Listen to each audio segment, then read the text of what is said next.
ready to win the game. Welcome in. Welcome back to another episode of the Format Podcast Live. What normally would be the Sunday night edition, but we had to push that back. We had some power difficulties and stuff yesterday.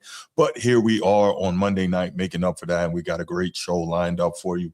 As you can see, Transformers not here. Sneed got what you need. Number one contributor will be in later. So standing in for them, of course, my main man, Mel from the Man Down Sports Podcast. What up, Mel? What's good? Maintain it, man. Appreciate you being here. Yeah, look like I'm lagging. Am I lagging? Look like I'm lagging for some reason. You're right on. Okay. Right on time. All right, cool. All right, y'all. So listen, y'all already know if you are a sports fan right now, the United States is in the round of 16 against Belgium in the World Cup. So if you see me looking to the side, that's because I got the game on my second monitor. Please forgive me. I'll try to stay engaged here as much as I can. But look, I'm a sports nut, and this is a sports podcast, and we have an incredible game going on in an incredible World Cup so far. So I'm going to constantly be back and forth with that. But all that said, we are going to go ahead and get into what I think is going to be a great show for you all this evening. We're going to talk about LeBron James and where he may end up and where a lot of people think he's going to end up. Talk a little bit about the NBA Summer League. We'll talk about the fact that we may have just seen the end of the international career of one of the greatest athletes in recorded human history. And then we will talk a little football because, we love that very, very much on this show. We'll talk about ESPN's list of top 10 running backs. So that should be going into 2026. So that should be super interesting. But before we do that, you know what time it is. We got to give a shout out to the channel members. Coach T, a.k.a. Laker Nation. What's going on? It's not that serious. What's good? Chief Sid Bubba, shout out to you. Appreciate everything you've done for our great nation, everything you do for this show. And of course, shout out to the boys from Annapolis. Transformers my guy, but I can really get used to him not being here because I don't have to hear the song. Order Harms. All right, Baltimore Brews was good. Steve, king of the chat. Nino, Sneed got what you need. Number one contributor. Micah, D. Ross 881. Red Wolf 31, and of course the real Siberians. Shout out to all you guys. Appreciate all you do to help support this show, man. It means a whole lot. And let's get right to it, man. Hey, Mel, man, how was your weekend? I didn't even ask you. How was your weekend? Enjoy your 4th? Man, I relax. I don't, not to bring down the mood, but I'm not a big holiday type guy. Mm-hmm. I don't celebrate my birthday, so I'm kind of like that too. Yeah, it was just another day for me. Yeah, for sure. But you know what? You did just convince me to turn it to the World Cup, though. That's good, man. Watch Team USA. I was looking for the Lynx game, and you shanked me. So now I'm watching USA and Belgium. Oh, I shanked you. Yeah, man, look. Hey, you wore that uniform every day for a long time, man. You can put the game on. No doubt. All right. Well, let's go ahead and get into it, man. So, quick hit. Here's the deal. First of all, if you have a quick hit that you would like us to address, at the end of this segment, we'll open up the phone lines for a couple minutes. You can call in and give your quick hit, or you can put it in the chat and get our thoughts on it. So that's that. All right. Here's my quick hit, y'all. We know by now, unless you're living under an NBA rock, see, Woodage. See, you always got it. See. No, but we can go ahead and give our thoughts now on the Jaylen Brown trade. Unless you're living under an NBA rock, Jaylen Brown got traded last week to the Philadelphia 76ers, longtime division rival for Paul George, 2 first-round picks, 2 second-round picks in the future. I really thought that was a poorly executed trade, but clearly the Celtics were anxious to get out from under Jaylen Brown's $305 million contract. Wow, Belgium has scored against the United States. Okay, there we go. So I totally lost my thought there. Okay, there we go. We know the Celtics were anxious to get out from under the $305 million contract that the Celtics that they were paying Jaylen Brown.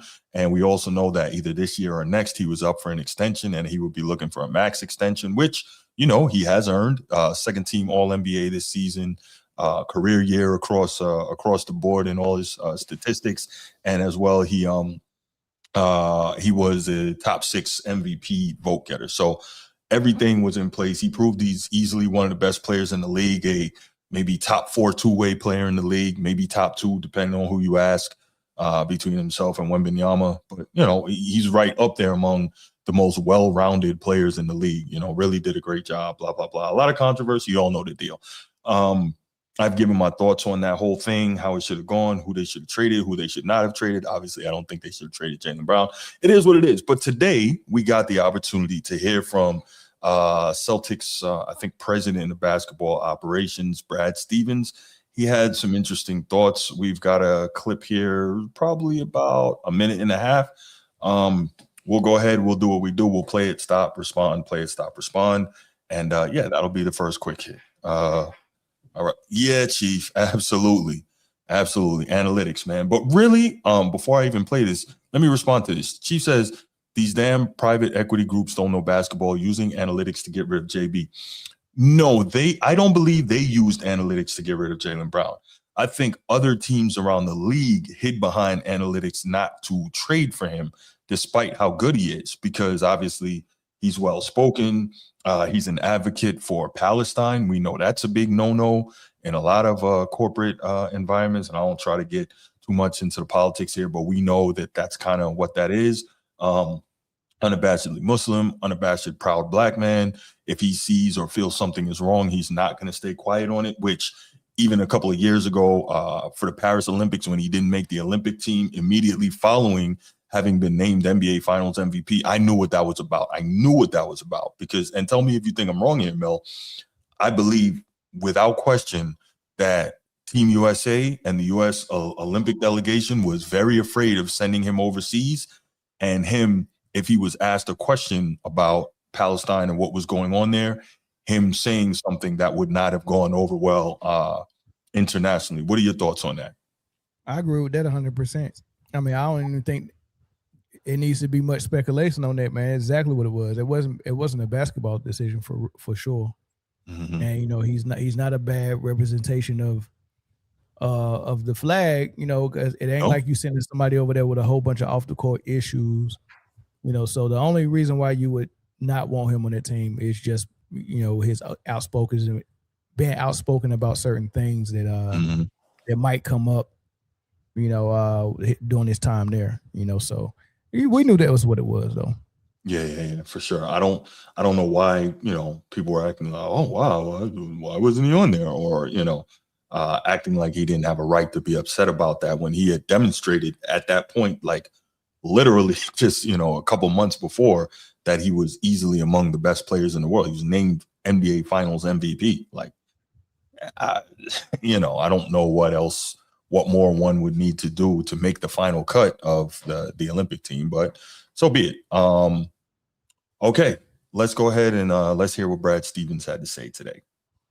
When I looked at our team and I looked at where the league was heading, looked at the way that we've finished the last couple years, and also looked at the unbelievable way we've played in the regular season in the last couple years, the path looked a little bit more challenging to me. I might be wrong. I'm not going to stand up here and be defensive about that.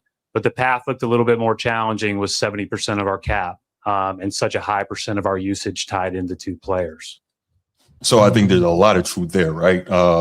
Between Jaylen Brown and Jason Tatum. Jason Tatum, what, 315, 320, 320 million? 315. Jaylen Brown, 305. So between the two of those guys, $620 million. That's crazy. That is crazy. But the thing is, like, you're punishing guys for what they earned, what they did for you on the floor. Like you didn't have not to pay really. They're still getting that. They're still getting that money. Well, no, I know they're getting the money, but in terms of punishing them, in terms of breaking up the team and further opportunities to win, because we'll see now. Granted, it's a different team and a different roster makeup, but we'll see what Jason Tatum is, since they were so adamant that Tatum was the guy and that it's his team. And I think he's a great player, but we'll see now what he is. And if he has that to carry the team the way Jaylen Brown was able to carry the team for darn near a whole season without his running mate, we'll find out. And then, at the end of the day, like, what's done is done. You can't go reverse it now, but we will find out what's what. What you think they should have traded Tatum and kept Brown? Yeah, I do. Think so? Yeah, especially coming off the injury, the Achilles. Well, we've only seen two players in NBA history, two great players ever return to their pre-injury stature after an Achilles tear, right? We saw Dominique do it. We saw KD do it. Who else? I don't believe that I can recollect any other great player that's been able to return to their pre-injury stature after that particular injury. And I'm not saying Tatum can't. And you don't think Tatum showed enough to make you believe that it's possible for him, you know, because he did play a couple of games before the playoffs and a couple of playoff games before he went back out with injury. But I thought he progressively got more comfortable, and he didn't look less explosive. You know, if anything, he probably wasn't trusting that. I thought that too. Enough. Yeah, but you could see it even when he dunked, like how he was coming back down. He was coming back down on the one leg, you know, and that's psychological too. That takes time. But no, I think we'll see what he can be and if he can truly carry the team. I'm not so sure that he can. And you know, if he can't, he got a perfect excuse. He can just say, I just tore my Achilles. But I mean, he shouldn't rush back then. He should have taken all the time to get right. I'm being facetious, but I don't think he have a problem with carrying the team. I mean, he's been carrying the team all these years. Really? Yeah. Number one option, yeah. I mean, but so it's easy to be a quote unquote number one option when you got a guy like Jaylen Brown as your quote unquote number two, or I like to say 1A. Like that makes it a hell of a lot easier. This is not like we're talking about a Kobe with, you know, regular guys and really good guys around him. You're talking about having a guy who is as good or almost as good as you as your number two. You see the difference? No, it's a difference, but I don't think that goes into the player evaluation of Jason Tatum and what he could possibly do. Like it's, you know, it's once you evaluate the players, Jason Tatum is the better player. And Jason Tatum was rightfully so coined as the number one of their franchise and carrying their franchise. He's the number one option there. I don't know that I believe he's the number one player because, you know, obviously he's a great offensive player. I don't think he's quite the defender that Jaylen Brown was. But look, at the end of the day, he is. They just defend different positions better. You know, at 6'10" for Jason Tatum and at 6'5" for Jaylen Brown, 6'7", he might be listed at 6'7", but he ain't no different from Anthony Edwards. They both about 6'5". They line about their height. But let's split the baby and say 6'6". Okay. And the way his build is, him getting in a stance and guarding a point guard 94 feet is easier and more his strength than Jason Tatum guarding the good wings like KD and guys like that, and then also guarding up a position, and he might guard a Nas Reed or something like that. But Jason Tatum is locking up as well. Don't get it twisted. It just looks different because he's not doing it 94 feet. I was about to say it looks very different. Yeah, because it looks different. I mean, because you're not going to get Kevin Durant sitting in a chair for full court and Pastor Luka bringing the ball up court. So yeah, it looks like Jaylen Brown is playing all the defense and Tatum is chilling, but Tatum is playing just as good as defense as Brown is. I wouldn't say that. I never would insinuate that Tatum is not playing defense. I just don't think he is. Because I'll say this: I think it's fair to say that, and we'll get back to Brad Stevens' comments in a minute. I think it's fair to say that the main reason, despite Tatum leading in a bunch of categories in the finals, the reason that Jaylen Brown was Finals MVP and that the Celtics won was because of what Jaylen Brown did to Luka. Like Luka got his numbers, but Jaylen Brown made it hell on that dude and pretty much, took him out of the series. Not left him on, 5 points a game, but you understand what I'm saying. Yeah, he made it really tough on that dude. Yeah. Jaylen Brown, Drew Holiday, Derek White, Jason Tatum, they all took turns with Luka. And Jason Tatum, you got to think about the other players that was getting neutralized. You got to watch that series very close. And I don't think I'm a Celtics fan. I watched it. I don't think, I get it. But I don't think Jaylen Brown getting Finals MVP because they also gave him Eastern Conference Finals MVP as well. You know, I think that was more about voters sending the message to Jason Tatum for whatever reason than it was. I mean, because do you really think Brown really outright won the Eastern Conference Finals MVP as well? I think so. Who and why? Because he shut down Luka. I mean, I think that's big. Right. Who do they play in the Eastern Conference Finals? Eastern Conference Finals. I don't remember who they played before that. So why did Brown get the MVP for that? I'm gonna assume he did his work. And it's not like Tatum doesn't have an Eastern Conference Finals MVP as well. He's got one too. So it's not like, you know. But what I'm saying, when I watched those series, I seen two players playing very well and two players playing well enough to win the award.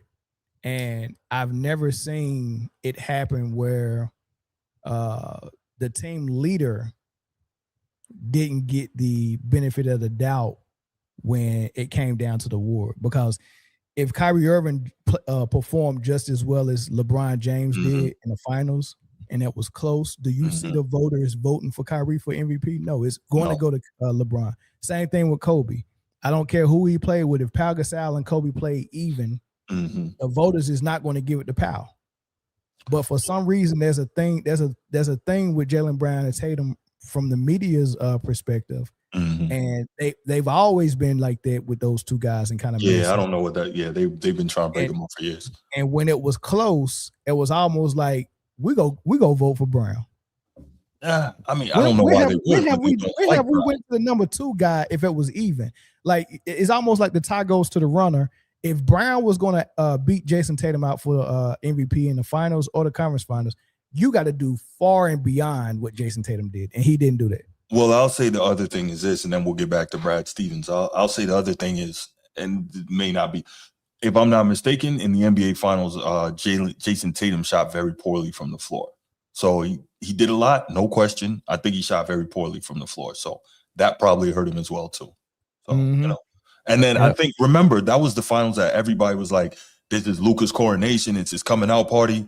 And Jaylen Brown really made it hell on that dude. And you can say everybody took turns, but Jaylen Brown was the primary defender. I remember at one point he was mic'd up and they asked him, like, does he want to come out? And he's like, yo, if he's on the floor, I'm on the floor. I'm taking that dude. And so I think people looked at all that stuff and said, okay, there you go. But yeah, I think it was crazy. I mean, because just to put a bow on it, but you know, Jason Tatum's shooting percentage wasn't horrible. It was noteworthy. It wasn't horrible shooting percentage, but remember, he's the number one who they're game planning to stop. He's seeing the double teams. That's why he was leading them in assists, because he was seeing the doubles and all the help. Not Jaylen Brown. So the number one who's getting all the pressure, shooting a lower percentage, don't mean that the number two should get the MVP just because he guarded Luka. That's not how that worked. They made that as an excuse, but that's not how that normally goes down for real. No, it doesn't, but I don't think that was the only reason. But we can go back and forth on this. Let's get back to Brad Stevens. And we'll never know, because Brown will never lead a team to not Boston, to the finals, so we can see right. what all the attention in the playoffs on him without a legit number two. We'll never see what he would look like in the finals. And in fairness, he had his chance and didn't get it done. So there's that. So I gotta keep that a buck. He had his chance and did not get it done. You know. All right, let's go back to Brad Stevens. And the reality in this era and in this day and age of the NBA, and you could see it obviously with the last couple of champions and some of the teams that were at the very top of the league, when it was all said and done at the end of this year, is that, you know, you have to do a great job and you have to have the optionality to do a great job of building out depth that can hopefully replace the irreplaceable individual. So that is interesting that he says that, because I'm wondering what the same people who are saying that, and I'm not saying it's not true, what are they saying about OKC? Because OKC's got a couple of max players and they got a third coming up, right? They don't have a new ownership group, though. That's the big one, and I have talked about that. Yeah, new ownership does not like coming in and paying out big contracts that the previous ownership paid for. It's like, okay, if I sign this deal, I'll deal with it, but I don't like the idea of paying what somebody else signed up for. I get that. Because remember, as soon as they came in, that you saw them cutting salary everywhere. But what I didn't get is like, why are you doing that? They just won. It's not like the franchise is hemorrhaging money, right? It's the Boston Celtics. Like, Well, you bought it for $6 billion, so you know the value of that franchise. And they came off a title. But that's the reason, though, Bruce. They bought it for $6 billion.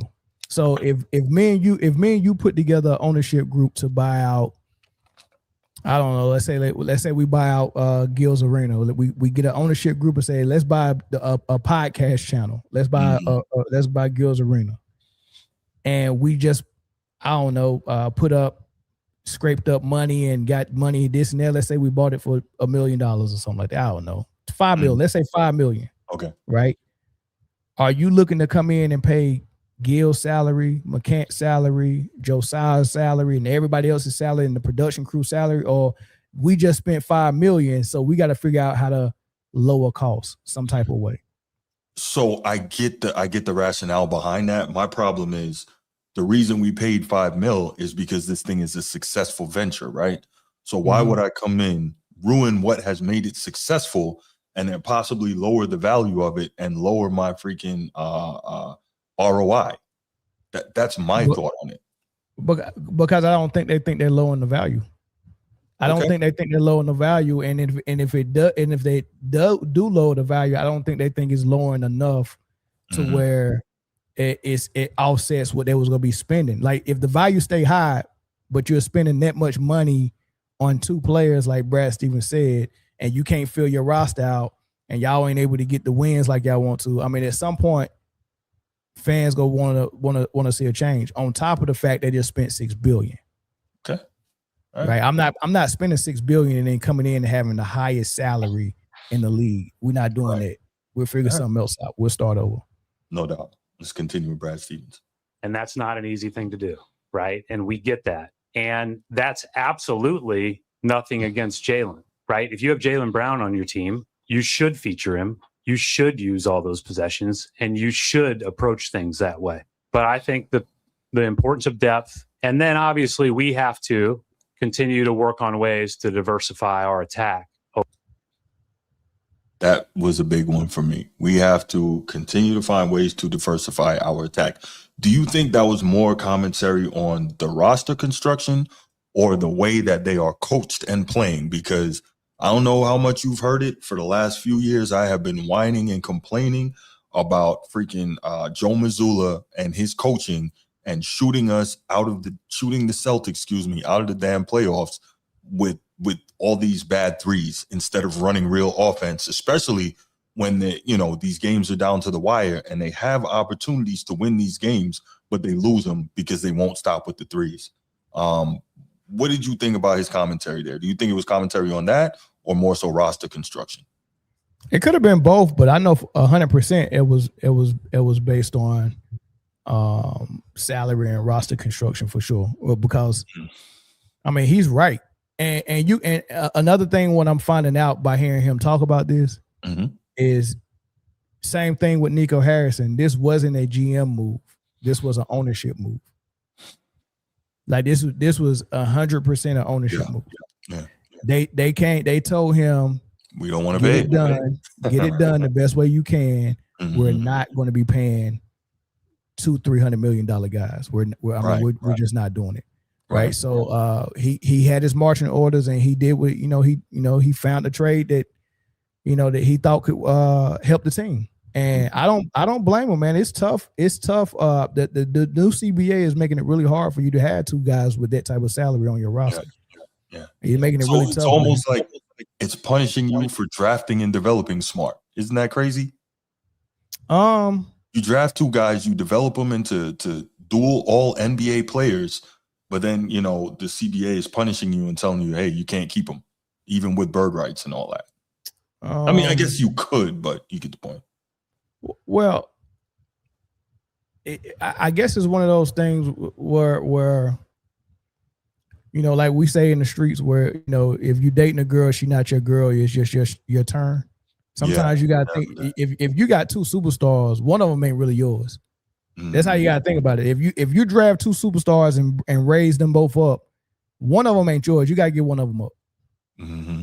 No. Or pay the luxury tax if you want to keep both of them. Yeah, but And it's so owners are- punitive. It's not just luxury tax anymore, though. Like, I think it has to do with it can end up costing you picks and all this. Like, it's really crazy, you know, how mean this new thing is when you get into the aprons and all this, and so yeah, I don't know. All right, yeah, it's tough, man. Yeah, but I think that was an ownership move. Now that I hear him talk, he didn't have a lot to say in Jaylen Brown going or staying, and you can hear how uncompensating he is when he talks about Jaylen Brown. Like, he's praising him.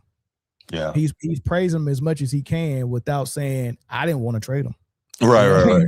Like that's the most he can say. Like, he's praising Jaylen Brown. You should feature him. He's a irreplaceable player. All of this stuff that he probably said to the ownership, and it was like, we don't care. We don't care. Yeah. So and they go. And if you think about all the teams who got new ownership in, the Hornets, the Mavs, the Celtics, all of them got new ownership, and to a certain extent, the Lakers as well. They all came in and cut costs. The new Lakership ownership said, we're not going another year with this LeBron thing. He's got to go. 52 million, no way. He's got to go. The Hornets said, we're not going to. We see the extension that LaMelo Ball is going to garner in a couple of years. We're not paying that. He's got to go. Same thing with Luka. Same thing with Jaylen Brown. All these new ownerships is saying, get rid of that superstar that's go garner that $300 million contract. We'll let somebody else deal with it. No doubt. Team USA just scored to tie it at 1-1. Just a quick heads up there. All right, back to it. So, great points. Let's finish up with Brad Stevens here. Overall, all that being said, still would not have made a move unless we thought the right opportunity presented itself. So here's the thing too. I was one of the people really getting on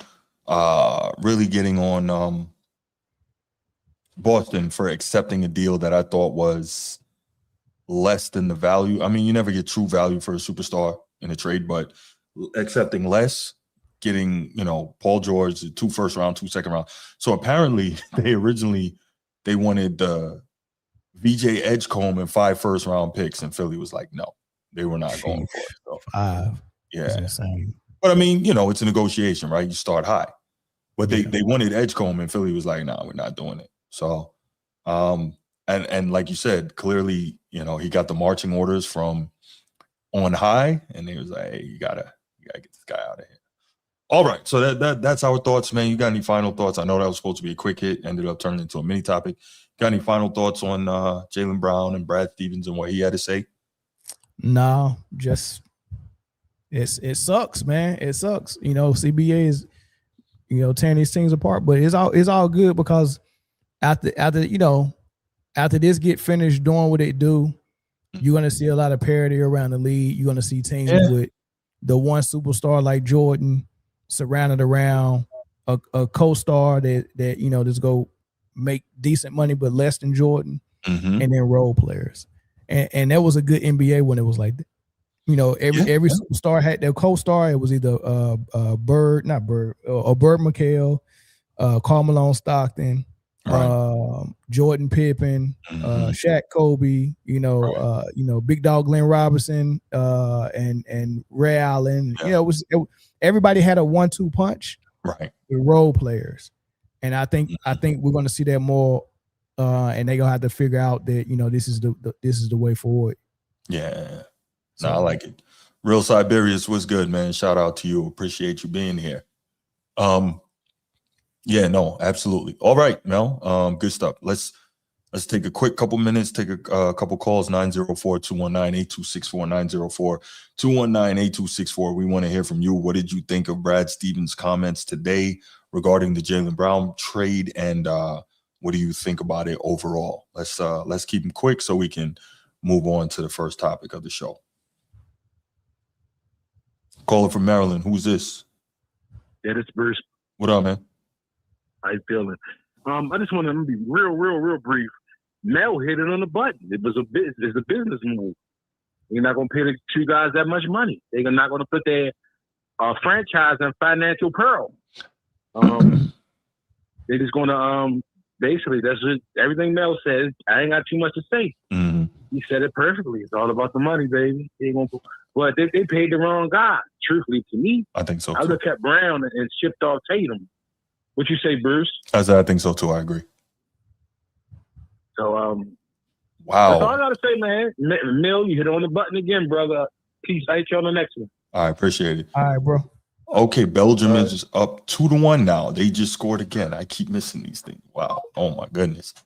Ooh, might have a shootout here. Okay, quick question. Bruce, thank you for the call first. Quick question, man. Did you not hear me say on the show before on multiple episodes that it wasn't just about all the other stuff, but that people are forgetting because it's not a sexy part of the story about the money and the new ownership and not wanting to pay this guy, 300 plus million plus an extension coming up. I believe I remember saying that. But anyway, let's go ahead and all right, we'll go ahead and get right to the topic. Okay, LeBron James. Is LeBron James headed back to Cleveland? Obviously, we know that LeBron James will not be a Laker next year, and we're hearing all this stuff from Clutch about all these different teams want him, and Rich Paul's on the show with Max Kellerman with his whiteboard and all these different teams, and these are all the different situations and blah, blah, blah. And I'm like, come on, man, get out of here, man. They're trying to Rich Paul and Shannon Sharp and Nick Wright and all these people on the payroll, trying to frame it. Oh, LeBron let the Lakers know that he wasn't going to be really. That's what happened, huh? Okay, cool. But anyway, so now the question is, where is he going to end up next season? And we have now heard that the Cleveland Cavaliers, it's being reported, obviously I don't have inside sourcing on this, but it's being reported that the Cavaliers will have a spot for Bronny James in order to try and lure the King back to Cleveland. So 2 questions for you, Mel. 1, do you think that could be a good fit for LeBron in terms of helping Cleveland get back over the top? Because at this point, they're a top 3, top 4 team in the East. So you have that. And then secondly, does this prove, if Bronny goes back to Cleveland with his dad, that he never was worthy of being an NBA player in the first place, which has been my contention since he got drafted? What are your thoughts on those 2 things? I'll answer the last question first. This don't prove that Bronny don't belong, but just seeing him on the floor with everybody else kind of leads to that. But to be honest with you, lately, he's looked a lot better. So, he didn't belong in that draft. He wasn't ready yet, but they took him and said, he got potential and in a couple of years or 3 years, maybe he will develop. And he's been developing, so I ain't gonna give him too much smoke. But yeah, 100%, he didn't belong in that draft. What have you seen that makes you believe Bronny is developing? He's like 34% from 3, 37% from the floor, like 2 points, like less than 1 is like. And I'm not saying he gets a ton of minutes to prove it or he gets his number called a lot, even when he's on the floor. But what have you seen that says to me he's improving? Because I don't really see that. He's killing in the G-League when he's down there. His confidence is a whole lot better. He more decisive with taking shots, and and he's not breaking them at the clip that he was at first. Like, he wasn't making anything his first year. But now he can hit the open 3. You know what I mean? So all right. I've seen improvement. But yeah, I mean, they don't change my initial thoughts on the whole draft situation. Like, I thought it was a farce, and I thought they made a mockery of the league, and it was obvious the kid wasn't ready. But right. But that's the first part. The first question you asked though was the fit. Does he fit in Cleveland? Does LeBron fit in Cleveland?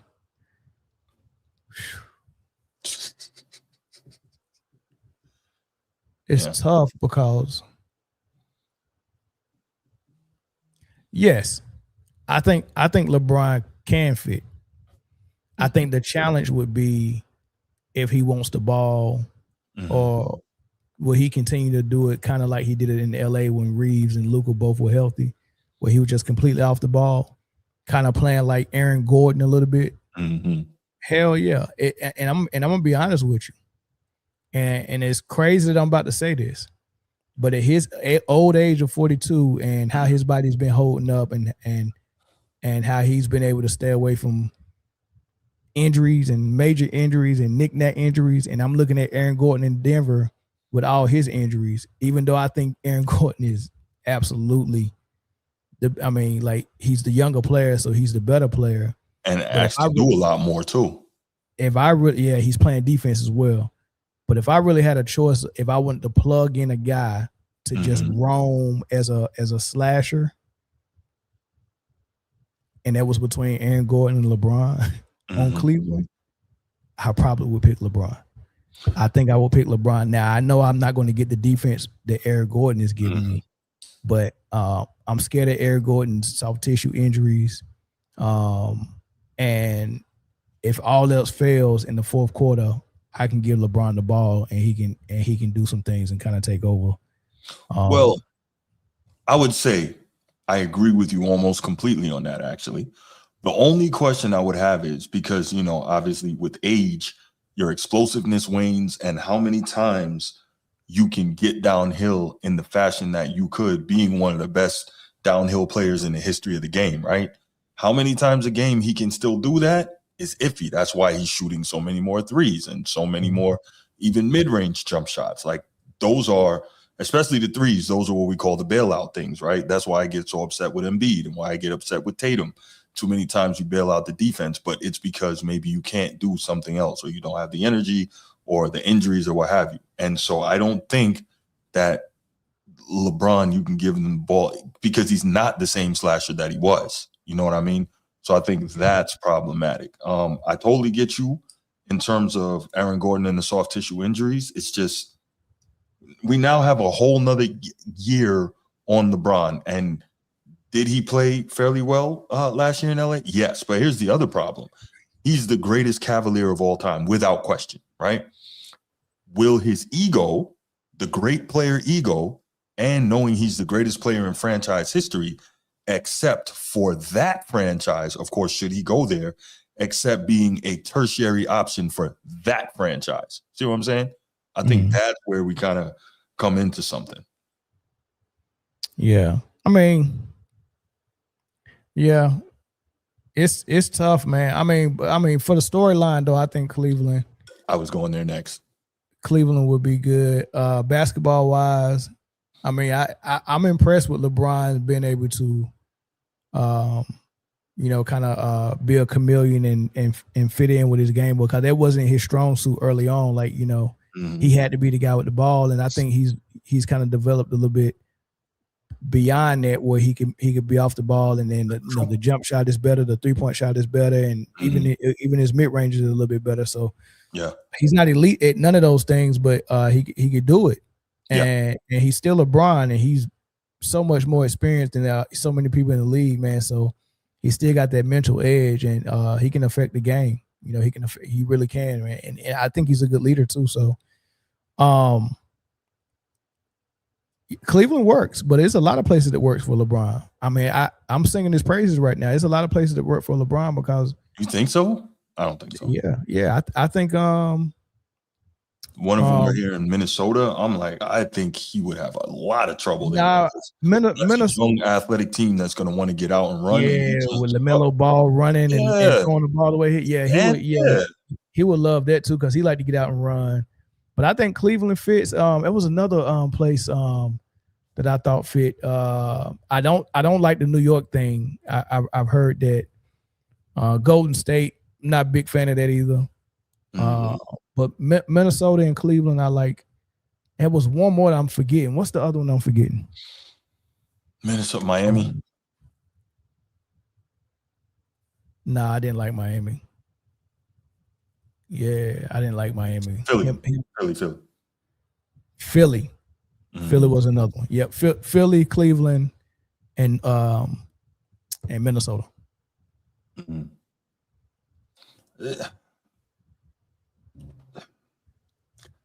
dude needs to just walk away. Like I know what it is though, right? I don't know if I told you this. This is my theory on it. His whole thing since the decision has been about player empowerment and control, right? Controlling his career, controlling narrative, all that. He can't walk away now because that would destroy the narrative and the image of the control he's always had over his career. He can't look as if he was forced out. He has to look as if he's doing what he wants and doing it on his terms. But only his people are buying that foolishness, right? So I think that he's got to go somewhere, have a half decent year this year, and then call it quits. And realistically, to the point that you made, at the end of the day, Cleveland would be the perfect send-off for him. It's where it started. He went back and did the unthinkable, won a championship there. And if he could finish it out there, it's perfect. And even if he took Bronny with him, it would be pathetic, but whatever. That's where Bronny's from. Bronny was, probably born in Akron also, right? So he would have his opportunity as well. I think it would all work out, and I think it would be kind of the perfect fit and the perfect finish. And here's the guy who does not want to hear anything like that.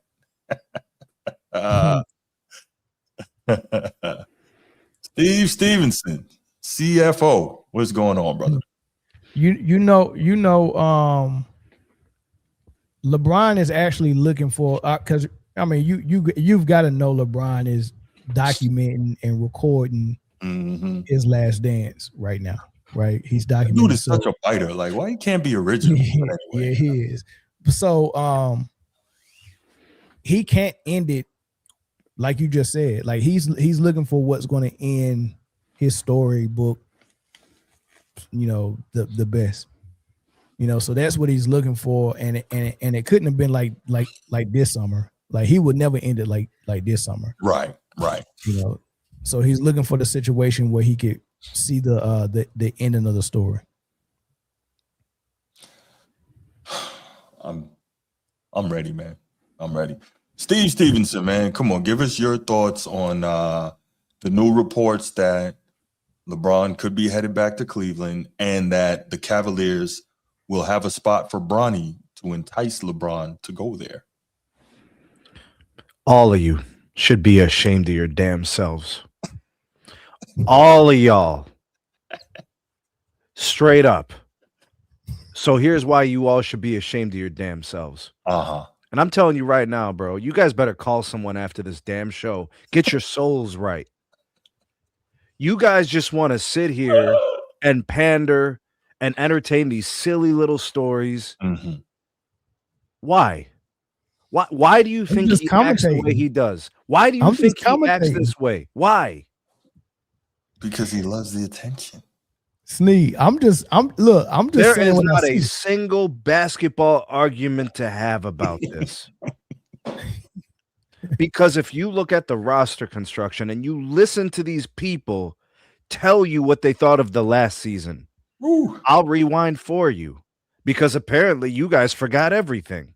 Yeah, probably. Kenny Atkinson said, I wish I had a training camp, a preseason, and a regular season with this group.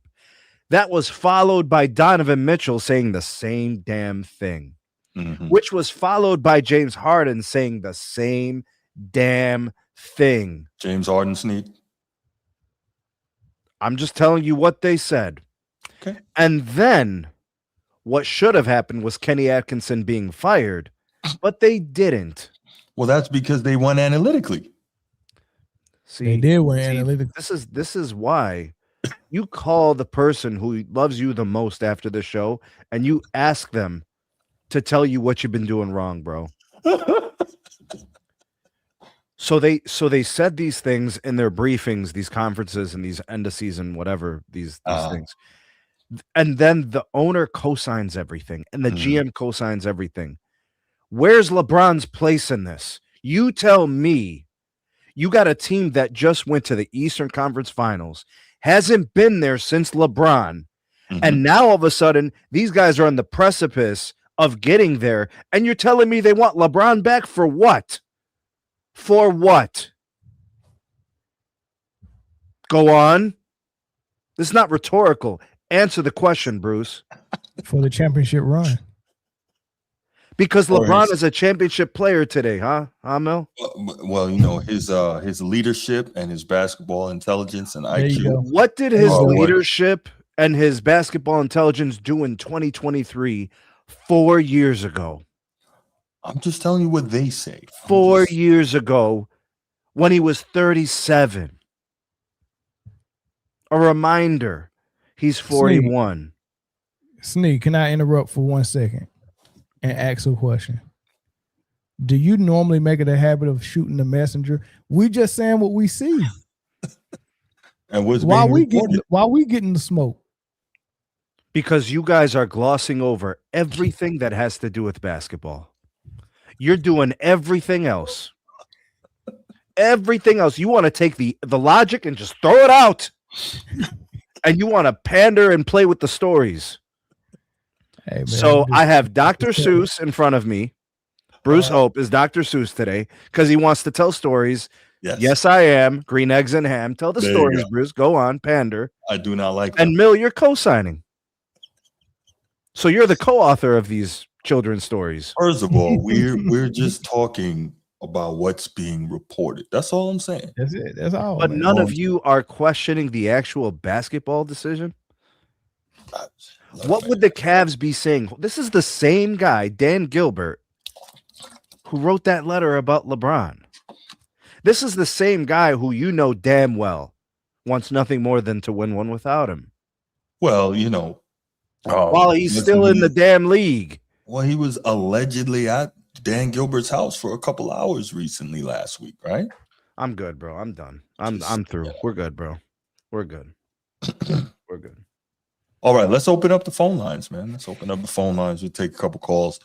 What are your guys' thoughts on the reports that we're discussing here that Cleveland is an opportunity and that they will have an open spot for Bronny to help entice LeBron back to the city. What are your thoughts? 904-219-8264, 904-219-8264. Let's get your thoughts on that. LeBron would have went back despite the Dan Gilbert. Yeah, he went back despite the Dan Gilbert letter. Absolutely. Chief, what's going on, my man? Hold on. We're not gonna just let that go. Hold on. We're real quick, Chief. Okay. That's why he went back. No, That's why he wrote that. Hold on a second. Okay. Who does that championship help more, Cleveland or LeBron? Oh, LeBron, absolutely. Yeah. Act like LeBron's doing Cleveland favors. Get the hell out of here, man. Enough. Enough. Carry on, Chief. Do me a favor. Don't do me no favors. How about that, bro? Yeah. What Side you got, Chief? note, man. Oh, my bad. I Go ahead. was about to say, Steve, what basketball sense does it make for LeBron to go back? Zero. Where would he fit? You got James Harden, you got LeBron James. Wouldn't it be a kind of repetitive to have both those guys there? Wouldn't you try, if, let's say, hypothetically, if LeBron was to go back there, why would you keep Harden? You got to try to get that guy out of there then. They're Why gonna would pay you- that dude, bro. Say again? They are gonna pay that dude. That's not good. But now this is from what I heard. LeBron is willing to go, almost free to go back. He's doing it for the love of the game. We weren't going to pay him that type of money. But he's going back for a little nothing. If the Cavaliers see a way how to make some other money off basketball with LeBron coming back. Mm-hmm. But Just a reminder that Dan Gilbert owns every casino in like the surrounding 3 states. Oh, that's a lot. Just thought I'd throw that out there. Mm-hmm. Right. But basketball-wise, wouldn't Golden State, if they were healthy, make more sense because of how Steph and LeBron plays? If we're looking, if we were looking from a basketball perspective. But they would be so old and you have to try to fill in the same. So basketball-wise, do you think Golden State would be a better fit? It sounds like you said you think Steph would be a better fit instead of you saying Golden State would be a better fit. Yeah, I think the better way to phrase it is Steph would fit better with LeBron, not Golden State. The whole package of Golden State, a hurt Jimmy Butler, Porzingis is always gonna be hurt. Draymond Green, who is old as hell and got back issues. Steph really can't stay healthy. The whole package of Golden State is not the better option for 42-year-old LeBron James. Right. Yeah. Or Bruce say LeBron just could simply retire. He could have retired in 2020 when they won the championship. That would have been a perfect segue after them. Very, very few great athletes have the can put their ego to the side to do that. And because, they always think they can get one more. And well, we know that he has other things that he's trying to do. But it would have been perfect to win that championship and then walk off, That would have been perfect. Okay. Yeah, but, pull the John Elway. That's what I always say. If you have a chance to do that, do that. Right. But I'm looking at something YD said, though. YD was my man Young Disciple saying LeBron should go to Philly? Philly? No. He made an interesting point. You got an interesting point, YD. If LeBron went to Philly for a little bit of nothing, I don't know. LeBron can always simply retire. He can just simply retire. That's it. But he's not going to do it. There you go. All right, Chief. I appreciate the call, brother. All right, Steve, my boy. Just take it easy. All right. Sneed loves Cleveland hard, man. I know he do. All right, Chief. All right. 30 seconds. We'll take one more call if somebody else wants to call in. You got 30 seconds before we move on to the next topic. Yeah, this is going to be interesting, man. There we go. Caller from Maryland. Bruce. What's going on? How y'all feeling? Hey, I'm gonna be real quick and brief with this. Cleveland got the one up because they're gonna grab Bronny too. So, and I've been hearing reports about Braun being at Dan Gilbert's house. I've been seeing stuff about that, and they talking about getting Bronny, bringing Bronny with you, coming home. So that's what it's looking like to me. So Cleveland, yeah, that's what it's going to be. If they willing to take Bronny, that package with him and Bronny, yeah, of course. I would love Minnesota, but that Cleveland, they got the one up in the sweepstakes for a 42-year-old basketball player, Insane. So insane. Yeah, Cleveland got the one up. So other than that, boy, hit y'all boys back, man. I appreciate it, brother. All right. All right. Let's go to the next topic. Fell asleep on the narratives, the same tired ass narratives. Dan Gilbert's house, LeBron coming home, Bronny coming home. Y'all should be embarrassed. You are all so lazy. You really think that shit moves the needle? You really think people care? More importantly than the Eastern Conference Finals. You people are straight up comedians. Do stand-up comedy at the next open mic night at your next club, bro. Go there and sign up and do a session for free. I really hope, Sneed, for your sake and the sake of your family, that this does not happen, because you are going to blow a gasket. It's not going to be good. Because they're on the precipice of a trip to the finals. Why are we playing these games?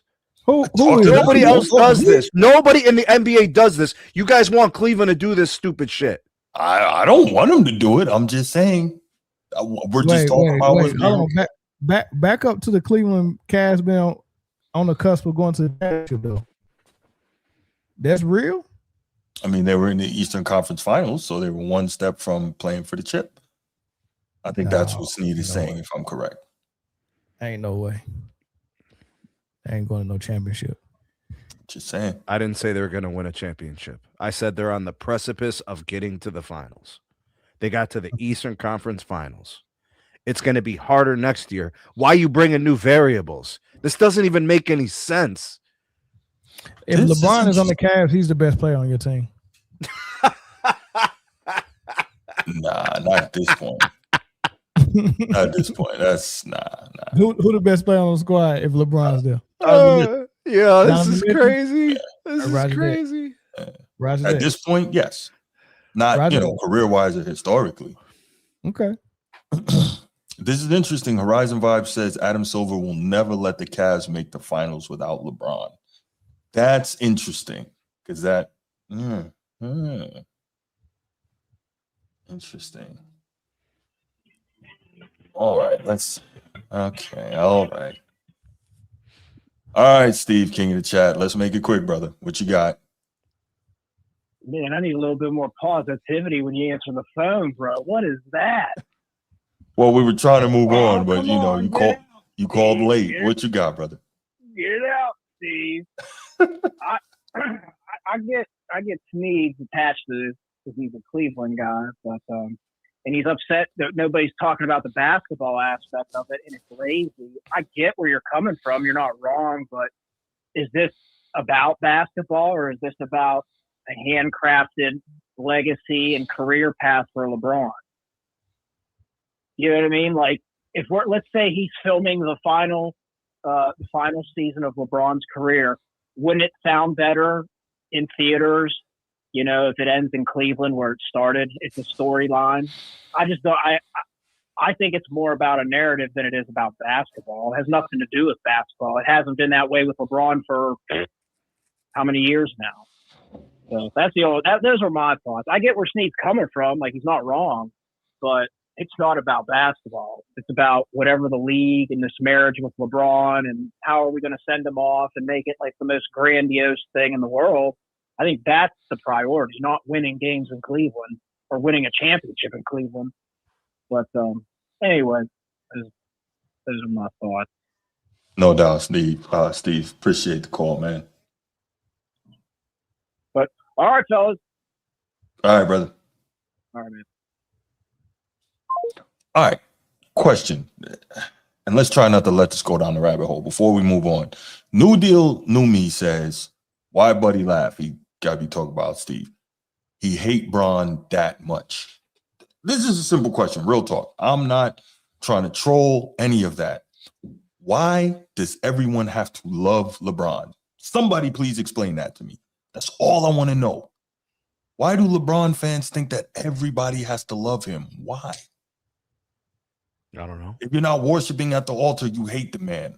Why? Not everybody loves Elon.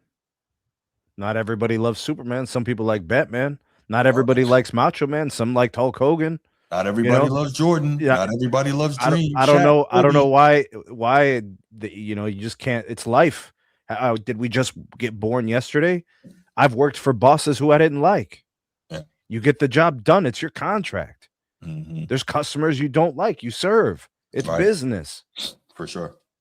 That's life. Yeah. You're arguing with children, bro. Yeah, I'm not. They must not work in the public sector. You know, they're probably not out amongst people often. Yeah, I don't know. Everybody's not going to be a fan of the same guy. I'm just trying to figure out, like, why is there this? See, and there he goes. Hating is not cool. So loving is cool. New Deal, New Me. Loving is cool. I mean, if you love the guy, we get it. But everybody's not going to love the guy you love. I don't get it. Would you like if everybody loved your woman the way you want them to love LeBron? No, I'm just trying to figure this out. It doesn't seem rational to me. Oh man. I just don't get it. Wootage, there's no hardcore Hakeem fan club. That's funny. That's funny. All right. Etonics. Everybody gets a pair. A pair, right? You get Etonics. You get Etonics. All right, let's go ahead and take it to the next topic. NBA Summer League. And the main thing, this will be a shorter one. Main thing I wanted to talk about. I honestly didn't even realize the Summer League was going on. I was so wrapped up in the World Cup on Saturday. Sneed knows that. By the way, if you're wrapped up in the World Cup also, we did a show on that on Saturday afternoon. You can check that out. That's on the channel. But we discussed it. And so anyway, I didn't know the Summer League was going on. Yeah. Caught some highlights later, went back and checked out some of what's going on. So this is interesting. Darren Peterson, first Summer League game, 28 points, 11 of 21, better than 50% from the field, excuse me. So I thought that was interesting. Definitely wanted to get Mel's thoughts on that. I like Darren Peterson. Correction, I like his game from what I saw in college. Kind of worried about what I perceived was an iffy mentality. We'll find out. They always say when you get money makes you more of what you are. We don't know what he is yet. We'll find out. Clearly the guy can play, but how much do we measure what guys do in Summer League it's the same thing they talk about like NFL training camp. You can get busy in camp, but a lot of guys are going to be selling insurance once that period of time is over, right?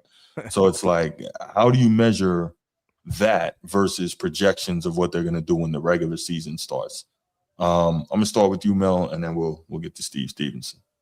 You measure it if it's on a spectrum. If playing in the NBA and the real game is on this end of the spectrum, and playing in the NBA and the playoffs is all the way at the top of the spectrum. Playing in the finals is the top. I'm sorry. So on the spectrum, you go down finals, playoffs, regular season, preseason, Summer League. Mm-hmm. And then before Summer League, I guess Summer League will be at the halfway mark on the spectrum. And then beyond that, going the other way would be workouts before the draft. And then everything you did in college would be in front of that. So that would be the spectrum. So Summer League is somewhere in the middle on the spectrum. So you can, take that with a grain of salt for what it's worth. Okay. Sneed, what are your thoughts, man? When you see somebody really, getting off in Summer League, kind of what type of indication does that give you, if any, about what they can possibly be going into the regular season and going forward in their NBA career? I typically look for certain things that you want to see from the players. So, for example, they're coming from college. So you want to see if they can continue to do the same things they did in college at the Summer League level. So if they can do those things, let's say that they averaged 18 and 8 in college. Well, in Summer League, if they average 18 and 8, then that's pretty good too, right? So now you notice, well, they're amongst people who are competing for their same jobs. Okay, so we got a player. What I think is more valuable is to take the things that they are perceived to be question marks. Let's just make up a thing. Let's say Cam Boozer. The concern was, and I'm making this up, the concern was his interior defense, strength. Would he be able to compete with the NBA 3s, 4s, whatever, right? He goes into Summer League and he competes in that fashion. So now you got an answer to one of those questions. Now the next question is, does it translate into the NBA? But at least you've addressed that part. From college to Summer League, he still competes. You no longer are saying, well, I had concerns, would he be able to do it at Summer League? So you're getting answers. Let's say it's a player. You're like, okay, well, the college three-pointer is a little shorter than it is in the NBA. Let's see if he can create the space, get his shot in the Summer League. And let's say he does. Well, now you got an answer, right? You should be looking for the perceived weaknesses of players to see if it still exists. And then you can evaluate that on the player. That's how I view Summer League, right? It's an opportunity to see more of a player against players who are more akin to what he'll be seeing on the NBA platform. Still, it's not the same, but it's closer to the pro level game. That's fair. So I'm looking at Cam Boozer in Saturday night's game against the Grizz. He was fantastic. 7 of 11. All right, cool. No. He was running the floor. Yeah. He was dribbling the ball. he was scoring. He was interior against the kid from OKC who they drafted to stop Wemby. Mara. Yeah. He was making plays against that guy in the paint. Bruce, those are quality buckets that mean something. No. I'm not knocking that. I'm not knocking that. What I am saying is, and this is a thing with me, and this is consistent when it comes to bigs, I don't like 4 rebounds in 24 minutes. I do not like that. That's really bothersome to me. It gets, it gets under my skin. Like bigs that don't rebound really drive me crazy. He's not really a big. Is he like 6'10", right? He was playing mostly small forward in summer league. Okay, so obviously it's not apples to apples at all, but Jason Tatum is a 6'9" small forward who is a really strong rebounder at that position. Well, his teammates do a nice job of boxing out, don't they? Yeah, they do. They box out. Yeah. They definitely do that. See, we notice these things and we could discuss the nuances because everybody gets caught up in numbers, but you got to know how those numbers got there. You know what I mean? No, I hear you. I just, I need to see. I just feel like more effort on the glass, man. And I think clearly there is not a focus on that in modern basketball nearly as much anymore. It's missing because too many times you see guys and you're like, really? That's it? Like, where were you? I would be more mindful, Bruce, of where he's defending. If he's defending mostly perimeter, some games he'll have 8, some games he's going to have 4. That's how that goes. If he was defending a traditional 4, he'll probably get 8, 9, or 10 rebounds in a game. Right. Mel, let me ask you, man, what is like, I like the way you broke down, I guess, the increasing intensity levels from workouts to summer league to preseason and so on. Is there something that you look for that kind of gives you an indication when you see guys in the summer league that says, okay, I think maybe this could translate? What do you look for? I know you're really in the weeds with this stuff.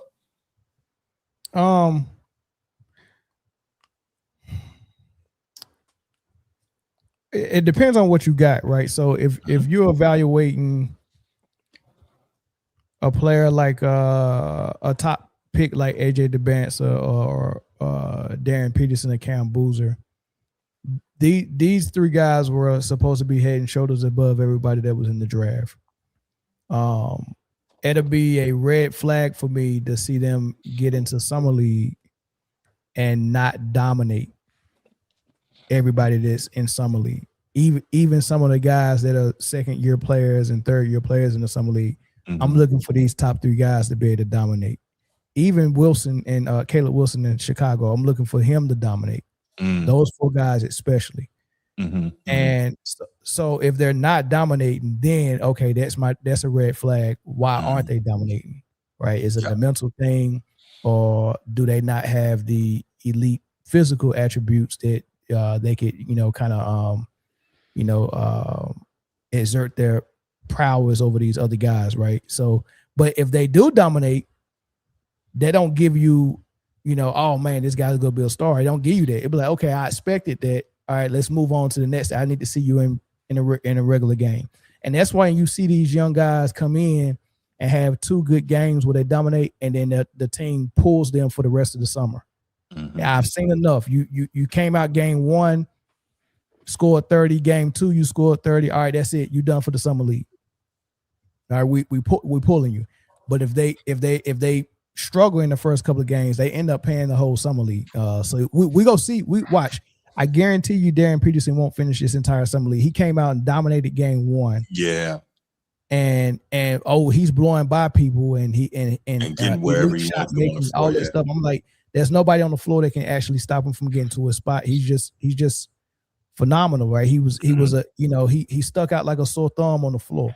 Yeah. That's what I want to see. You need to stick out like a sore thumb. They said you were that. You need to be that, right? That's what I look. But if it's a guy like 2nd round draft pick, somebody all right, we don't know much about him.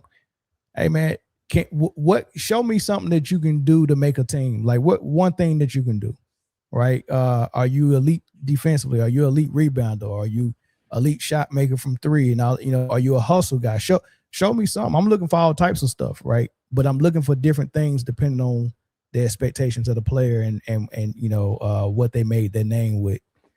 So that's how that is. But just to piggyback off what y'all said about the rebound stuff, you did one thing, Bruce, that kind of is unfair to Cam Boozer. For you to say I expect 6'9" to be rebounding at X, Y, and Z, and then you give an example of Jason Tatum now as a veteran and his rebounding, you have to compare him to Jason Tatum in summer league. Right. Okay, that's fair. So what was Jason Tatum rebounding like in summer league, and then use that against Cam Boozer? That's fair. I would argue that you want to see if he could do what you're going to ask him to do in the regular season. Sure. So put him in those positions. For example, if I'm the coach and I know I want him taking 15 to 18 shots a game, I'm saying to him before the game, take 20 shots. In the first half, I want you taking 10. In the second half, I want you taking 10. Find 10 shots, because then you study where he takes his shots, how he gets to his spots, and then how he converts on each of those things. You see preferences, you see trends, you see red flags, whatever needs to be worked on. That's probably what the scouts and the evaluators want to look at. They're not looking at it from, just a simple scoring output. I think it's more nuanced than that. But Agreed. If he gets a lot of points easily, you're like, well, damn. This is going to be a fun season. He's going to come into this looking aggressive and looking to score. I like it, No, I like it. That's fair. All right, y'all want to take a couple calls on this? Yeah. Let's do it. 904-219-8264. 904-219-8264. Your thoughts on Summer League so far? Not a whole lot to talk about, but Cam Boozer, Darren Peterson, or any other player that you saw that you thought kind of stuck out a bit. Man, it's too hot to be wearing condoms this summer. I'm sorry, what?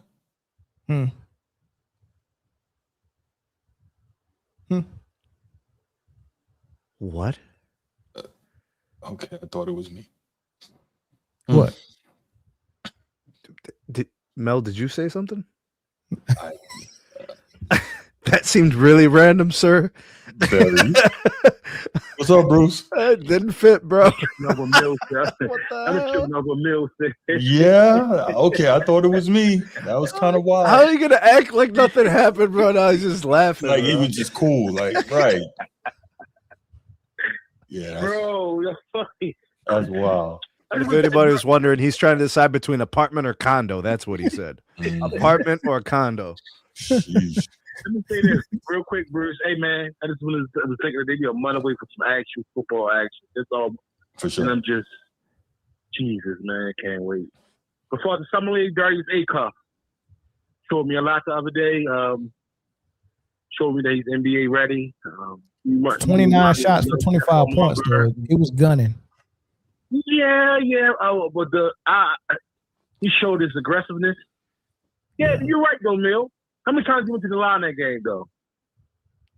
I gotta go back and watch that one. I didn't see that full game, but he looked small to me. 29. That's so here's what I say about Acuff. Acuff had a phenomenal second half of the season and really made a name for himself. Man, he had some huge games. Yeah. And then when he started to get in the tournament, he still was having decent games, but it was he was forcing a lot. And then his size really, you started to see that his size really was an issue, because he's a guy that he go get buckets, but he scores like a guy that got some type of size advantage, but but he don't. So he struggled a little bit in the March Madness, and then at the next level on the pro level, he's going to struggle a little bit. His size, he's just not that big, dog. What's his player comp, Mill? I would say Trey Burke, but he's more talented with the ball than I was Trey. about to say, Trey Burke was a bucket, but didn't have the size. Like, you really got to go back and watch Trey Burke, especially when he came into the league and Michigan. and got them braids like Iverson and changed his number to 3. Well, he was always wearing 3. Like a highlight tape from Trey Burke looks a little bit like Iverson. Go back and watch it, but he's just small. And A-Cuff is going to, I'm not saying they play exactly alike. I'm saying that they both can score. They both are scoring guards, but with size issues. He's only 6'2". I thought he was bigger than that. And I don't even think he's 6'2", because they had Trey Burke listed at 6'2" as well. Mm-hmm. And Trey Burke looks more. He looks smaller than Kyrie. Yeah, he did. He did look smaller than Kyrie. Yo, Belgium done scored again. Well, but listen, hey, you just slipped that in there, pause. That's cool. Right. Hey, Golden State. Hey, as far as like Golden State, the kid Yaxel, what is it called? Yaxel Linderbaum. I like what I saw from him. I like that. I like what I saw from him. Yes. Listen, he got an NBA body. What you say, Mill? What you think about him, Mill? I mean, he's 97 years old, first of all, but so he should a rookie. So that no one's going to give him his flowers for outplaying these guys in the summer league. Like when this is the equivalent of me doing 2 years of junior college and then coming back to my high school and playing with the juniors and seniors in high school and dominate. Right. So, he's a guy who did, man, if I'm getting this correct, man, I think he did about 6 years of college. That much? I think he did about 6 years of college, man. He's 24 right now. He's going to turn 25 in the season. So I thought he came from overseas somewhere. No, he had bad grades, so he had to do I want to say he did a prep school, then he did 2 years of junior college, and then he did 1 year at some other college, and then 2 more years at Michigan. So 2 years junior, 2 years Michigan, 1 year at another school, so that's 5, and then the prep school. He about 6 years into this thing. Look up. He's 23. Fact check it. He's 23. Yeah, he's 23. Okay, he's about to turn Arizona Western, UAB, Michigan. So he played at 3 schools. 5 years. Yeah, he started in 2020. Right. So he started in 2020. That's about 6 years of school. And look, he has an NBA look. He got an NBA body already. He ain't frail. Right. So he's basically a grown man out there. So Golden State got them one. But let me say this: hey, don't become a summer league legend and get to the league and don't do nothing. Right. How many of those we done seen? I'm telling you, brother. NBA. Let me look. I want to do a comparison though. 6 years of college, at 23 years old, almost 24, to come to summer league and outperform. And I want you to think about the Darian Peterson that we just talked about. 1 year of college, so he literally graduated high school, played 1 year of college, was the number 2 pick, and out here dominating the summer league as a probably he's probably 19, not even 20 yet. So let's say at the most he's 20. Yaxel's 23, about to be 24. Like Utah got him one. Golden State got a good player. I don't think they got him one though. Like they ain't like it ain't okay. It's levels to. They got a good player, and Steve Kerr ain't gonna use him anyway. Because if I had a choice between him and Kuminga right now, I'm going Kuminga. The goal for Peterson is probably his ceiling will be this guy will be able to do everything at the highest level when he's at his peak, right? This other guy, just based on what you're describing, the expectation is hopefully he can come into the league and over a long duration of time give you one or two things he could do well, right? It's just a different expectation when you look at where they're drafted. To this day, everybody says Kwame Brown is a bust because of where he was drafted. Yes, correct. That's the expectation. The dude played like 12 years in the league. Anthony Bennett is viewed as the worst first overall pick of all time because the Cavs took him first overall when nobody should have. Nobody was going to take him first overall, second. I don't remember him being in a top 10 lottery picks. Like that was the weird. See, it's all about expectations. So where did he get drafted? That's what we have. That was lottery. That was lottery. Lottery picks are expected to provide. But he's going to be a high level role player, and I mean high level because he has enough game where he could be a third guy But if you want to win, you want his type of talent as a role player, because it ain't like you can just go to him and say, go get me 25 and nobody can stop you and you go demand a double team. He's not that type of player. But he does everything. So where he can shoot it, he can dribble it, he rebound, he's tough, he's athletic. I mean, I like Yassel. He was projected to get drafted by the Thunder, but Golden State took him a little bit early before the Thunder had an opportunity. So no doubt. All right, I appreciate the call, Bruce. Okay, bro. All right, you have one more thing, go ahead. Yeah, let me land the plane. Watch out for the Lakers, man. They got a young kid, Cameron Carr, and a dude. I think like a 2 or 3 year player. This kid, a dude Therio. The Lakers got. Yeah. Therio. And they got the kid Cameron Carr out of LSU. So I just hope the Lakers develop some of their young talent, man. And, not me. So I would like to see that, man. Like, well, they need to step that up. So other than that, let your boys back. All right, brother. All right. All right, good stuff. Good stuff. All right. Mel, you can hang around if you like or not. Up to you. But yeah, I'm gonna get started on this honey-do list. You know how they go. I appreciate the invite, man. Sneak, good to see you again, brother. All right, take care. On the next one, man. All right, appreciate you, Mel. Thank you, brother. Yep. All right, let's go ahead and all right, let's get to it. Let's move right along. All right, third topic. Here we go. I'm glad you're here for this, Steve Stevenson. As you know, we are in the midst of an incredible World Cup. Unfortunately, at this moment, the game playing is not incredible if you're on this side of the Atlantic. Team USA is currently down 1-3, but hey, look, that doesn't mean that this is over. There's still Did you see probably a solid Bruce? 30 minutes left. Did you see the last goal? Yeah, terrible mistake by the keeper. The goalie dragged his foot and could not clear the ball. Yeah. I haven't seen anything like that in a long time, bro. Yeah. But look, we'll see. You know, Team USA, is going to continue to fight. So we'll see if they can fight the good fight, indeed, sir. Hey, look, we've seen crazier things, right? Yeah, last night was nuts. There you go. Last night was nuts. There you go. So, I believe. Yeah. I believe that we will win. Hey, USA has found ways before. Yeah, there you go. Absolutely.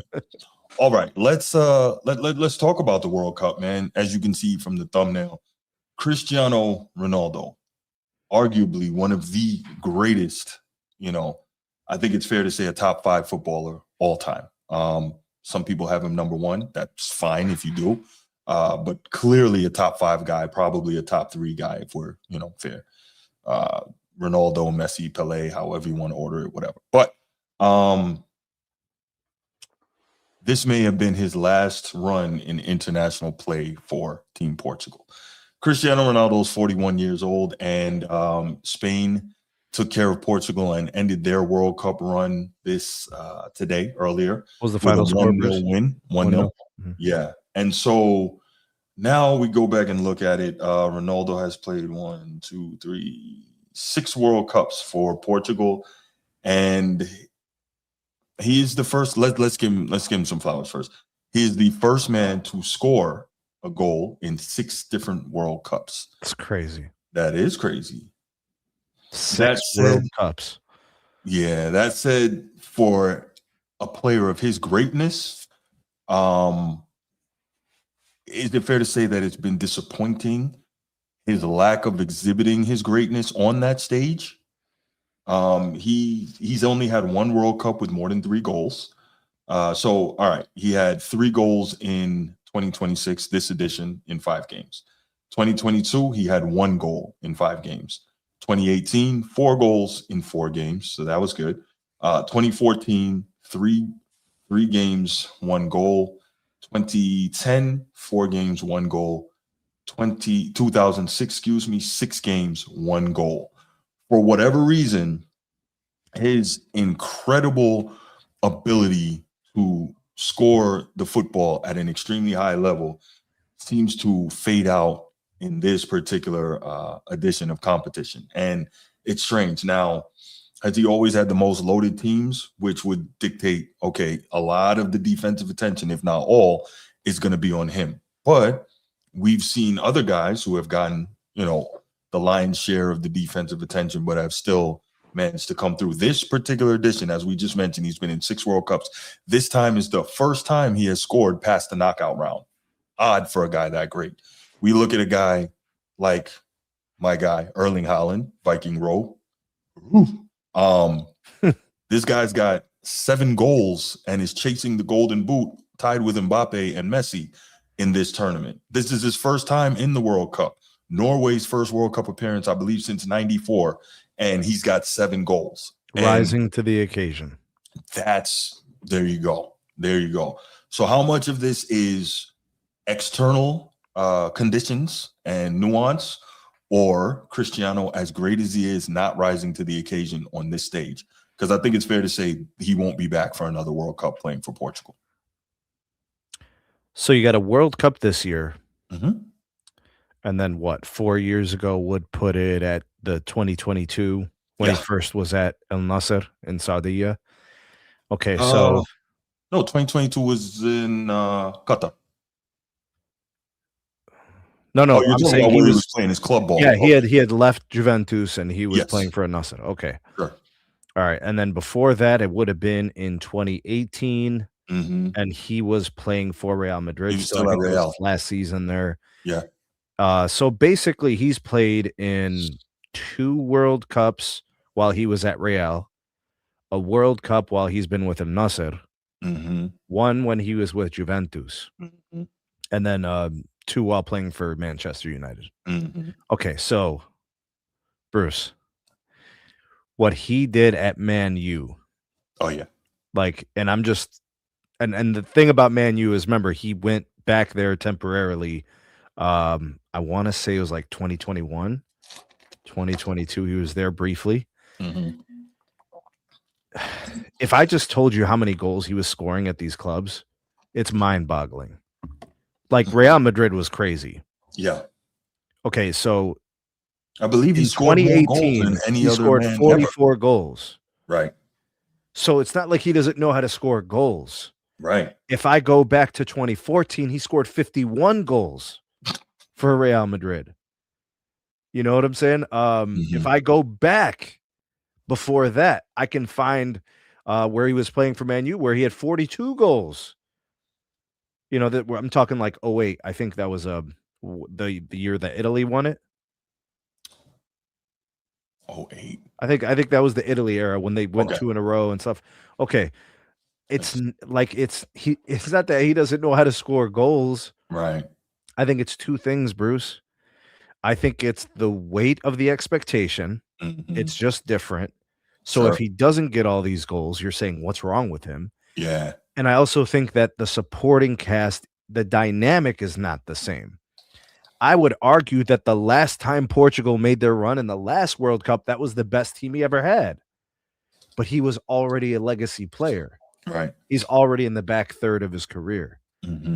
Had they had the 29 or 30-year-old Ronaldo, I think he probably has more goals and he makes a bigger impact on that stage. We have a misalignment of time and when Portugal had the players to support. He's at a point in his career, I think, now where he needs more support to be effective. Notice that today, well, how did he look, Bruce? He looked pretty basic. Yeah. You know what I mean? And that was going to happen because there's no bad teams left. Right. Yeah. And that's why I said, like the other night when we were talking to Rocco, Messi still looks like he belongs, regardless of who's on the pitch with him. Yeah. Still looks like he fits. Yeah, that's the scary part. You would have thought that his level of play would have, 1, age, and then 2, where he's currently playing his club ball, obviously in MLS, which, just has improved, but doesn't compare to the major leagues of Europe, right? And so you would have thought that his level of play would have decreased, but nope. He's like, still got it. Still capitalizes on all of his opportunities. Sure. Yeah. So now just watching. So I think we're in agreement here, Sneed, that this is going to be his last international appearance for Portugal, right? 41. It's certainly not another World Cup. I couldn't imagine that. He should be offering his services in the form of an advisor role. Yeah, sure. Yeah. An ambassador role, if you will. Yeah. Yeah, assistant manager, maybe something, but he can definitely help young players, get better. Absolutely. But yeah, it's, you never want to see an all-timer go out like that. It was really kind of sad, you don't want to see it that way. And we talk about it all the time when we say Father Time is undefeated. Very few great athletes get to go out, on the win like that. And unfortunately, he apparently won't either. Yeah, it's tough, man. There's It's the tough. element of, trying to prove that you could still do it and still hang. There's the element of you just wanting to be a part of it because it's so important to you and you appreciate it so much. Nobody really wants to tell you no out of respect. Yeah. Nobody wants to publicly shame you. And, it's very delicate situation. I mean, I don't think he should have played in this World Cup. This was going to happen. This was destined. The team was going to, bro, like if you go back to the match, Bruce, before this one, or maybe it was the last group match, Ronaldo had 5 pretty easy shots and only converted 2. Yeah. I think Messi converts 4 or 5 of those. It's different, man. It's different. What I hope, in all seriousness, I know you're a Ronaldo guy. I'm more of a Messi guy. And whichever way you lean on that, A-okay with me. I'll just say I hope that it doesn't end up, similar to the LeBron Jordan debate in that the two fan bases really start going at each other. I don't know how serious that is, versus just respecting just how great both of these guys are. I think people have to clearly understand this is about who you like more, because in order to quote unquote prove that one's better than the other, very oftentimes people resort to poo-pooing the other one, which is just not it's so disrespectful. Yeah. I mean, if you watch Messi, let's say you're a Ronaldo guy and you watch Messi, you're like, damn, I've never seen this before. He's a magician. Sure. I've seen Ronaldo. I love Ronaldo, but this is crazy. Yeah, absolutely. Yeah. No, it's I used to hate Kobe. Really? I hated Kobe's guts. And then something happened around 2010, and I thought to myself, this is crazy. This guy is doing things that probably shouldn't be happening. He basically had a second Hall of Fame career. Yeah. I hate that Kobe is a Laker. That's the only thing I can say. But that's how I view Messi. Because I'm a Ronaldo guy, so I look at Messi. I'm like, damn. The respect of what they've been able to accomplish and do so consistently for so long, undeniable. Undeniably one of the greatest players you'll ever see play. Sure. You were naming the greats of all time, and it's like, yeah, man, you stopped at 3 people. That's pretty crazy. Right. To show you that's an elite group. You said Messi, you said Ronaldo, and you said Pelé. That's elite. You named 3 guys, and that was it. You're like, nobody else is allowed here. I don't think anyone else is allowed there. Now, again, I'm no soccer expert. Tell me, is there someone I'm missing that maybe could crack into that group? I think I don't know that. I know. I mean, all those guys did special things for their countries, for their clubs. I mean, they were just prolific players in their primes. They were prolific as young players. Yeah. Professionally scoring goals in their teens. Yeah. Prolific scorers as teenagers. Yeah. And then into their 30s and even 40s. It's crazy. Yeah, I think Brazil did something to keep Pelé from going and playing in Europe. I think they named him a national treasure or something like that. It's something crazy. I just heard this the other day. So he would have cooked. He would have cooked everybody to smithereens. Sure. But and we still see it, right? All the best players, they go play in Europe. And Brazil was like, no, we don't want this guy getting away, because he would have become an export. Yeah, exactly. Exactly. Man, let me see. I mean, my dad speaks very highly of Maradona all the time, and I get it. You know what I'm saying? That's a cool, Yeah. special player. You know. And then I have my guys who I grew up watching quite a bit. You know, they were amazing in their roles and stuff like that. Mhm. Right. Okay, so I know we're talking about Ronaldo here, but real quick on that, Pelé. Brazil kept Pelé from moving to Europe mainly by having the government legally declare him a national treasure in 1961, which blocked foreign transfers, and by Santos, that was his team, offering him enough money, status, and competition that he was willing to stay. Government national treasure status. In 1961, Brazil's president Jânio Quadros pushed through a bill declaring Pelé an official national treasure. That status effectively prevented him from being transferred to foreign clubs, even though teams like Inter Milan, Juventus, Real Madrid, and Man U were trying to sign him with huge offers. He would have scored 100 goals in like 30 games. Man. If he played at Juventus or Man U or wherever the hell he went. Yeah, absolutely. Man. A lot of European players are probably like, thank God. Yeah. I know that in this player empowerment era, that would be a nightmare. Like a team locking this guy up like that and keeping him from going and exploring his options would be crazy. But yeah, back to Ronaldo, man. So clearly, when you're an all-time great like that, you definitely feel like the one thing that you've missed out on is now left on the table in your career and you'll never have it. But I think you gave it everything you had. You just have to accept it. Now we're looking at a what's a good analogy? A Dan Marino, a Karl Malone, a Charles Barkley, a Patrick Ewing, these type of guys that left it all out there. Now, the basketball guys I mentioned, no one really considers them in like the GOAT argument, even at their positions, but it's up there. But yeah, it's just tough to see. I would have liked to see Ronaldo advance a little more and have another opportunity to, make some type of miracle energy take place in one of the biggest moments. But his previous 2 World Cups would have been that opportunity.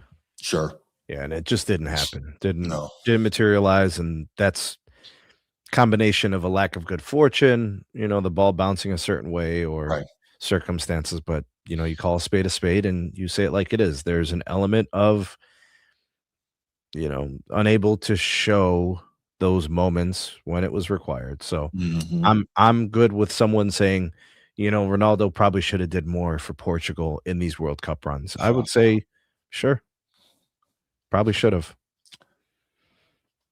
Yeah, I mean, they've got matches where he would played most of the match and they lost 1-0. Yeah. That's what I was saying. That's tough. It's definitely tough to see that. And like you said, a guy of his caliber kind of, I don't want to say not show up, but not show up when he's supposed to, because we've seen now the other guys are doing it, so. All right. Let's see if we get a couple calls on this, and then we'll get right into the final topic, talk some NFL.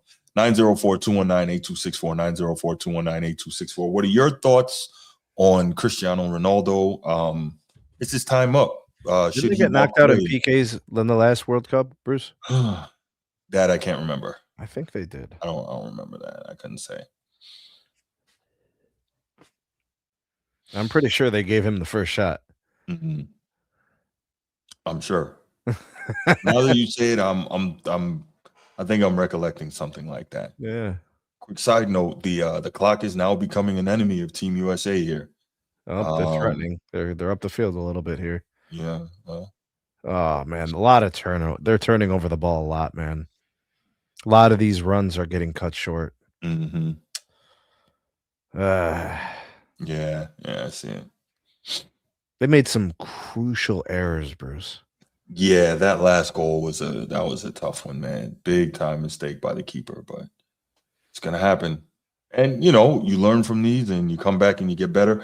But the question is, when is Team USA, providing they make the next World Cup, when are they gonna get a better draw in the group stage than they did this time? Like, who else was in their group? A lot. Nobody you can remember. right? I mean, Yeah, I mean, they opened up with a great win against Paraguay. They scored 4 goals, I believe. that's true. That's true. 1, I think, was the match score. Yeah, no, you know what? That is true. And Paraguay ended up being, Yeah, so I mean, they as we recollect. rose to the occasion to kind of start off. They got some good momentum. The vibes were good. Sure. All right. Well, let's go ahead and we'll move on to the Top 10 running backs, Bruce. So, I was on ESPN.com and this was interesting. I think I sent you the link for this. So ESPN has a story where they did the top NFL executives, coaches, and scouts ranked the top 10 NFL running backs for 2026. I thought this was cool. Gives us some football to talk about. For me, I believe there was what I believe to be very notable exception. And actually, I was wrong. Never mind. So, all right, let's go ahead and you want to start from 10 and go down? Yeah. All right. Breece Hall, New York Jets. That's not a bad one. For a bad team, he's been pretty solid. No player in Jets franchise history has produced more scrimmage yards through its first 4 seasons. I was going to say dual threat wise. I mean, very productive player. 5,040 scrimmage yards despite missing most of his rookie year with an ACL tear. So that's impressive. Yeah. Wow. Yeah. He got a 3-year, $43.5 million extension this offseason. You're starting to see running backs get paid again. I feel good about that. Well, they're being relied upon heavily. So yeah, that's my favorite position in football, running back. So I love it. Okay. Well, are you good with Breece Hall being on this list? Absolutely. All right, cool. Number 9, Kenneth Walker III, reigning Super Bowl MVP. Kenneth Walker III, formerly Seattle Seahawks, now Kansas City Chiefs. Why is he so far down? I don't think he's that great. I think he's only on this list because, he did a heck of a job in the Super Bowl. Super Bowl MVP, that'll help. He did well all season. It's so. And then we also aren't sure what, if he can stay healthy. He's had a lot of injury concerns in his career. He's been nicked up a lot. Okay. So, one AFC executive said he reminds me of a mix between Pete Kareem Hunt and Maurice Jones-Drew. I could see that. So that's a good analogy. It's a good analogy. All right. Number 8, Devon Achane, Miami Dolphins. Explosive play waiting to happen. First 3 seasons, more than 4,300 scrimmage yards. That's pretty good. Yeah. 5.62 career yards per rush are the most of any running back in NFL history with a minimum of 500 attempts. Now, here's the thing. I'm curious to see, and we're going to find out this year. Mike, who is the coach? He's the OC for the Chargers now. Who's the former Dolphins coach? Mike McDaniel. Yeah. So he was formerly the 49ers offensive run game coordinator. So we know he really schemes up the running game extremely well. And I'm not saying Achane is not really good. I'm saying now we're going to see him probably with a more conventional coaching staff. We're going to see if he can continue to be this elite threat running the football. But a career average of 5.62 yards per carry that's a heck of a thing in the that's like Jim Brown. Yeah. I think Nick Chubb had like a 5-6 year run like that. Mm-hmm. Just a few guys. Barry probably averaged almost 4.5 for a good 8 years. Mm-hmm. That's rare company. Yeah. Yeah. Also, since entering the league, he ranks first in yards after the catch per attempt at 3.8. So telling you, Bruce, that's why they get paid a little bit, Yeah, I like it. A lot. Yep. Mm-hmm. All right, number 7. James Cook, Buffalo Bills, believe led the league in rushing last year. That's pretty good. Yeah, he's a good player. Yeah. Very reliable, Bruce. Mm-hmm. He's doing it every week. Yeah. Week in, week out. 1,621 rushing yards last season. So, yeah, did his He's thing. better than Derrick Henry. Yeah. First Buffalo player to lead the AFC in rushing since Thurman Thomas in 1993. Shout out Thurman Thomas. Yeah, he was a beast. He was a problem.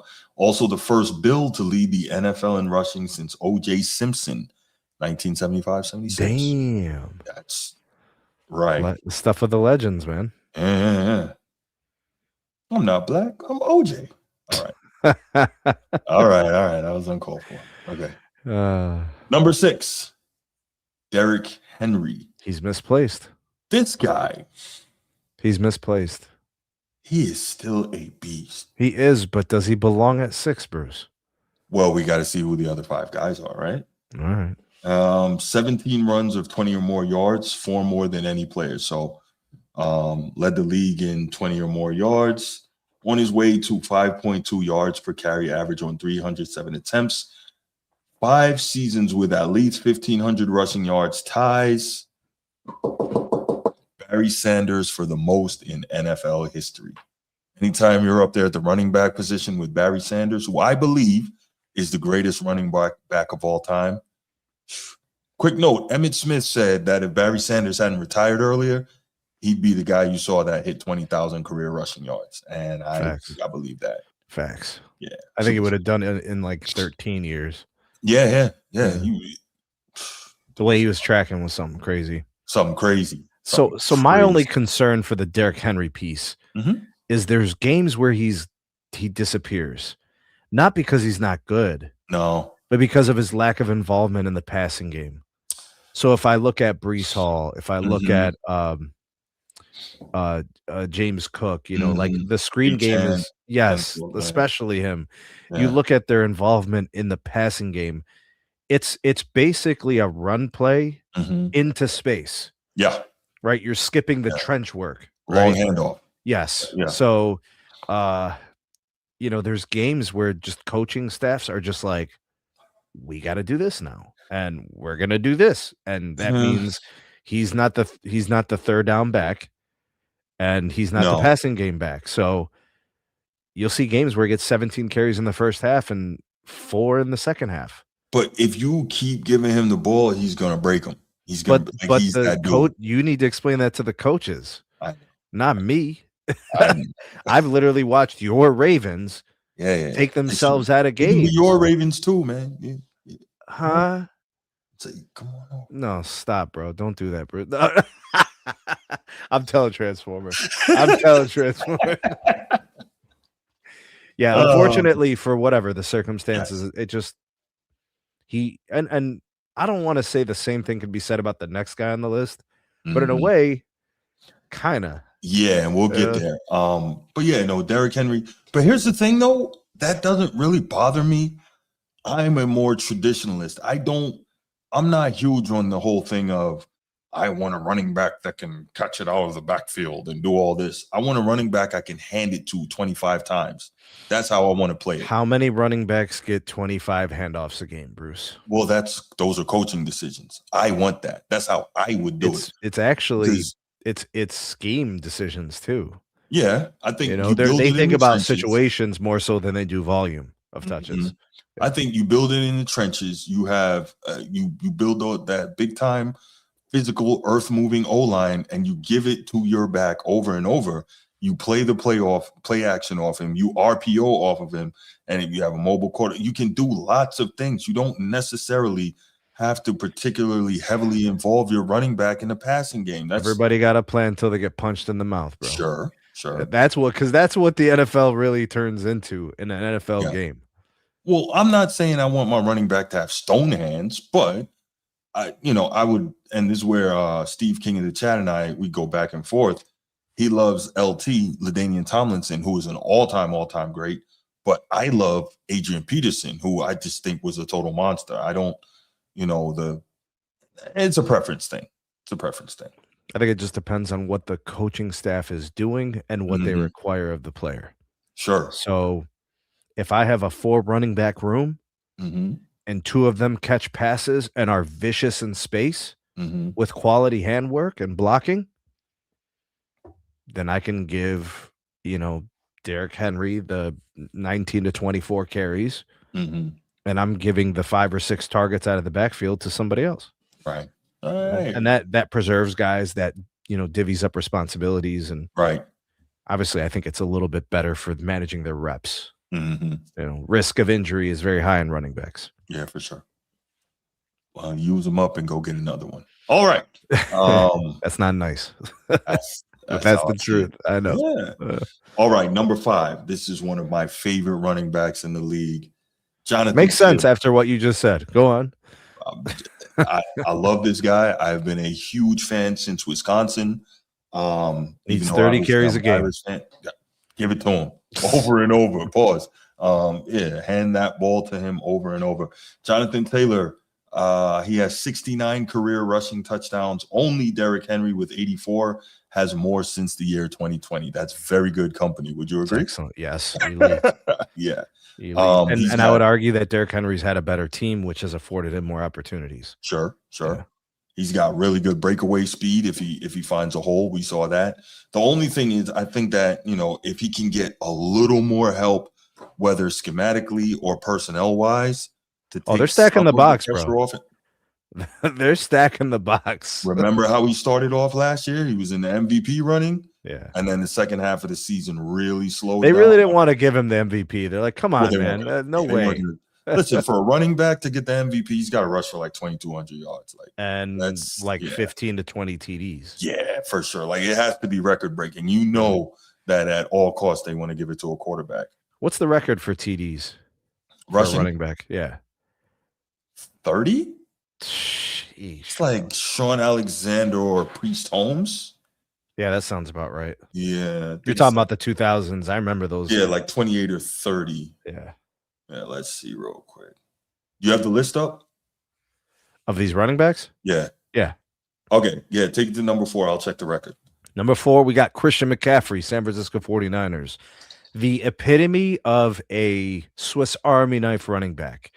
I think he's also kind of been the staple of, being a good teammate, being available as much as he could for most of his career. Mm-hmm. Just recently, the last few years, Bruce, the knick-knack injuries are starting to pile up a little bit. Some of the soft tissue injuries. Yep. You're seeing the calf stuff, the hamstring stuff, I believe. Some of the knee things are just scored again. Sorry. 4-1. The levees are broken. Yeah, this is bad. Yeah. Yeah, you got Lukaku scoring goals. You're done, bro. Yeah, only 2 more minutes of pain. This is almost over. All right, good.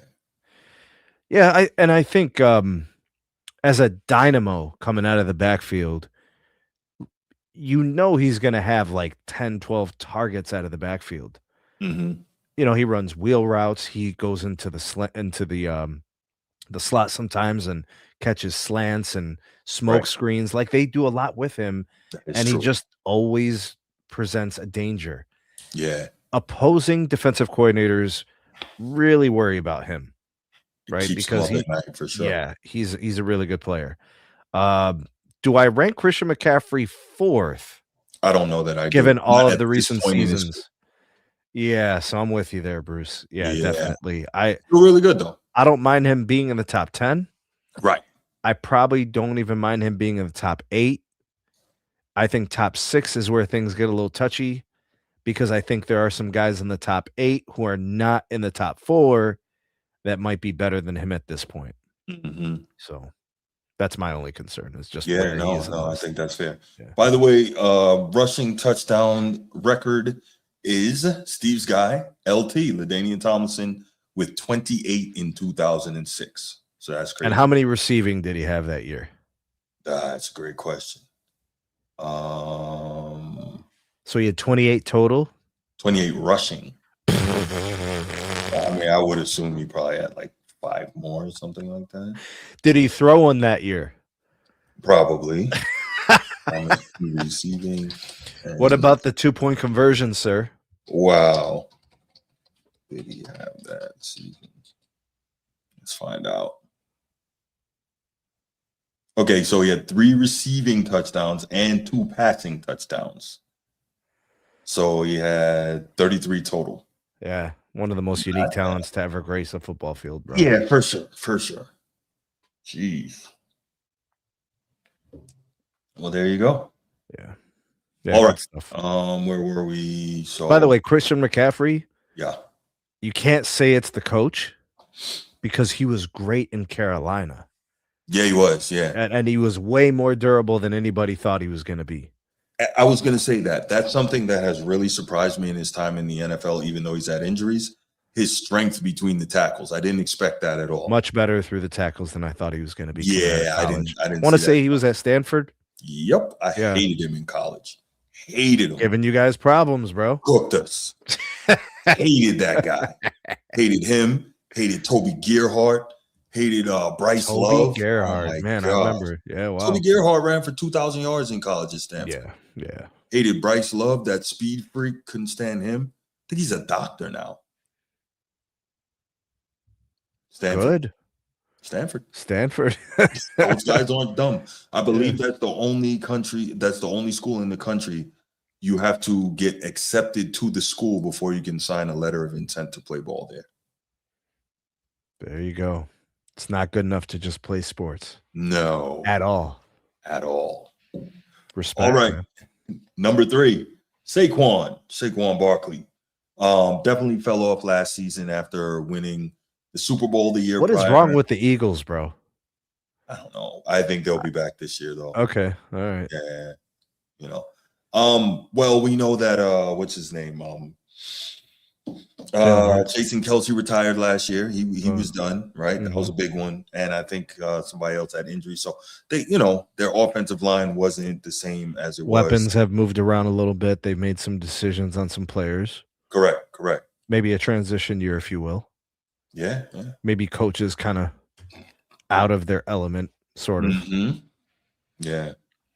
And still, he had 1,180 rushing yards last year. Did he turn 30 yet? Is it about 28, 29? He's 29. Yeah. 29. So about that. He's a very explosive player. He's very dangerous in space. Absolutely. He bounces it out a little bit more than I like. Mm-hmm. But because I think he's so fast, I think that's kind of the idea is if I can break it out and get into the second level, I'm making some problems out here. He's a 4-3 guy when he gets out there, for sure. Yeah. So at that size and strength, Bruce, nuts. Yeah. Since 2024, Barkley ranks second in 100-plus yard rushing games with 14 behind only Derrick Henry, who has 17. How many rushes does he have with 50 or more yards? I'm sure he's got a lot. He's like right I'm sure up he there. had a bunch in 2024. Yeah. He had a ton. Dangerous. So remember how we were talking about Christian McCaffrey keeping defensive coordinators up at night? Oh, yeah. You got to think that Barkley might be even worse. Yeah. For sure. Yeah. Only a couple guys left, Bruce. Saquon Barkley, respect to him, man. Yeah. Number 2, Jahmyr Gibbs. See, and this is what I talk about.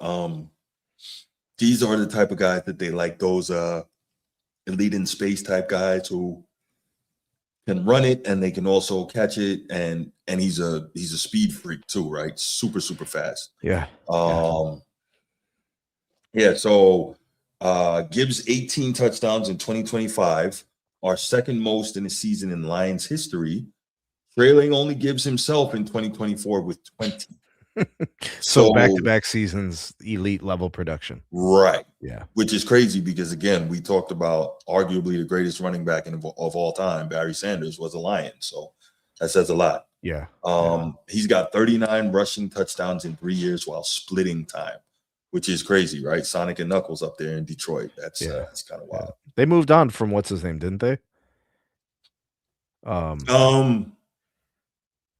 What they do? Yes, because I think they got David Montgomery.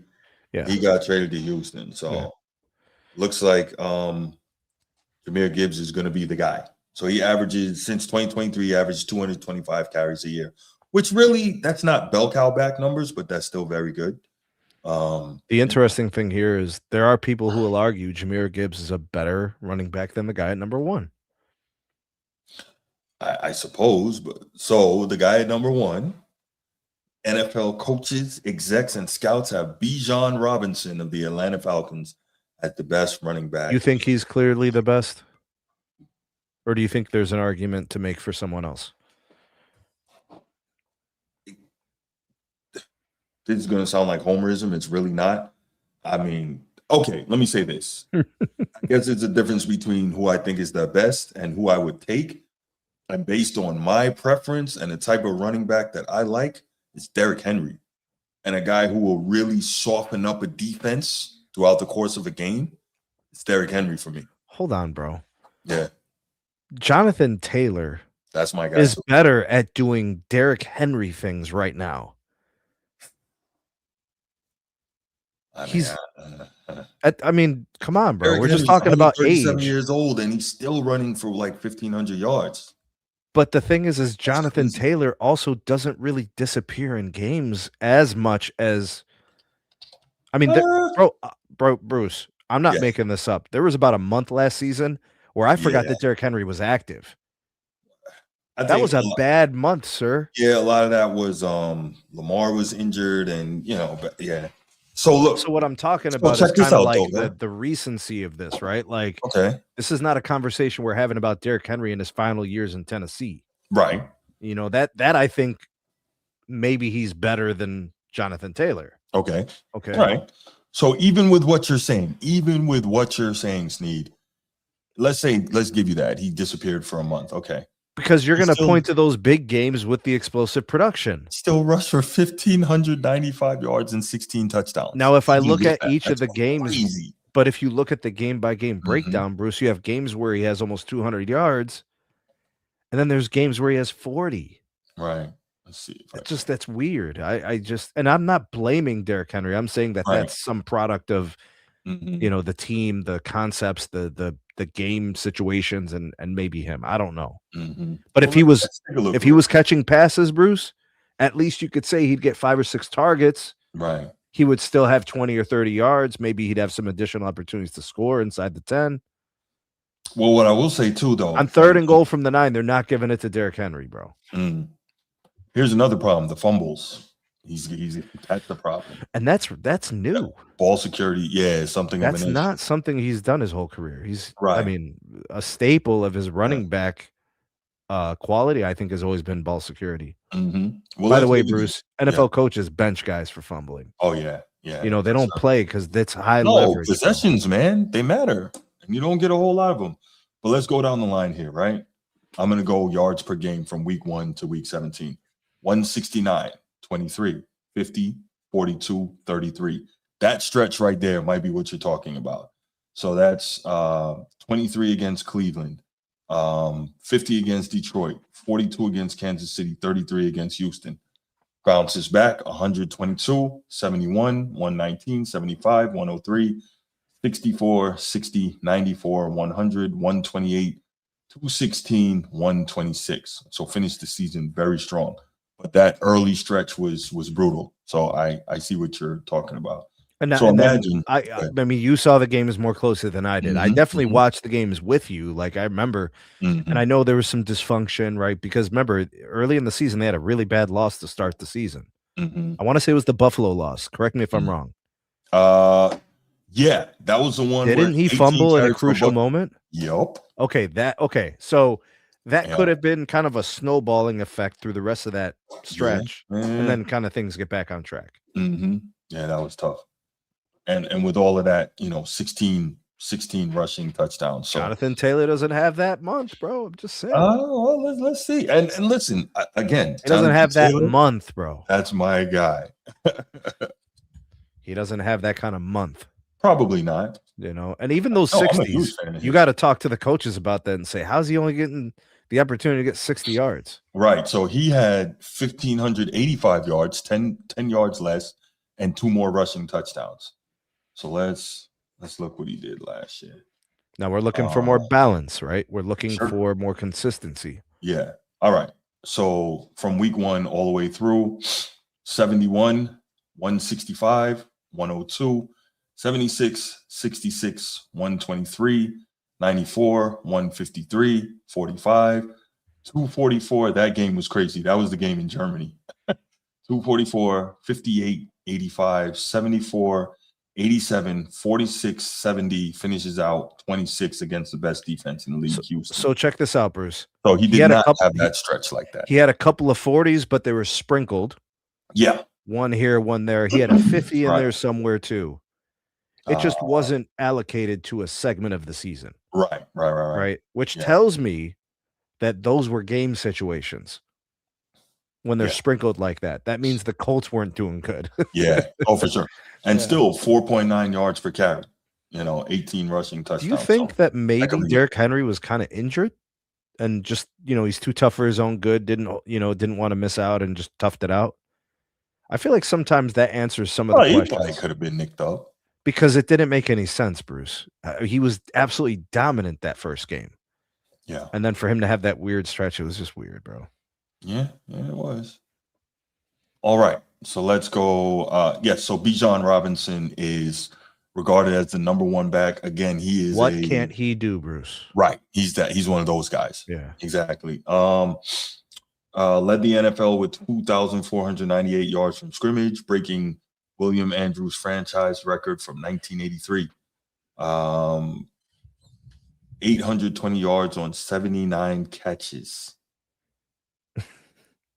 Christian McCaffrey peak numbers. Those are damn near wide receivers. Those are like, number 3 receiver numbers at the running back. You said he had almost 80 receptions? Yeah, 79 catches. On probably what, like 98 targets? 103 targets. That's crazy. Yeah, it's a high conversion. They relied on him heavily. Because remember, their quarterback situation, not ideal. No. Right? They've been working through that. I mean, now they have a direction, but hopefully my guy Penix will be able to. That's kind of crazy. Along with 1,478 rushing yards. The last guy I remember catching 80 passes a year like that, either C-Mac or Darren Sproles. Yeah, Sproles was there. Yeah, but Sproles didn't have carries. He would average like 5 or 6 carries a game. Yeah. Mm-hmm. And he was getting what, 3.5 yards, 4 maybe. Yeah, let's see. Jeez. Bijan, serious, man. And averaging 10.4 yards a catch at the running back position. He's dangerous out there. That's for sure. Yeah. Shifty, fast. Yeah. 4 receiving touchdowns as well. Like his strength is kind of underappreciated, Bruce. But you can see it when you look at him.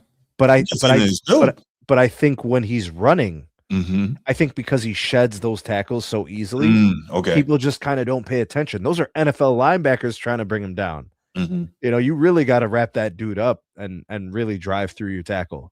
There's no arm tackles on Bijan, bro. Right. Stick your arm out. He's trying to rip it off, bro.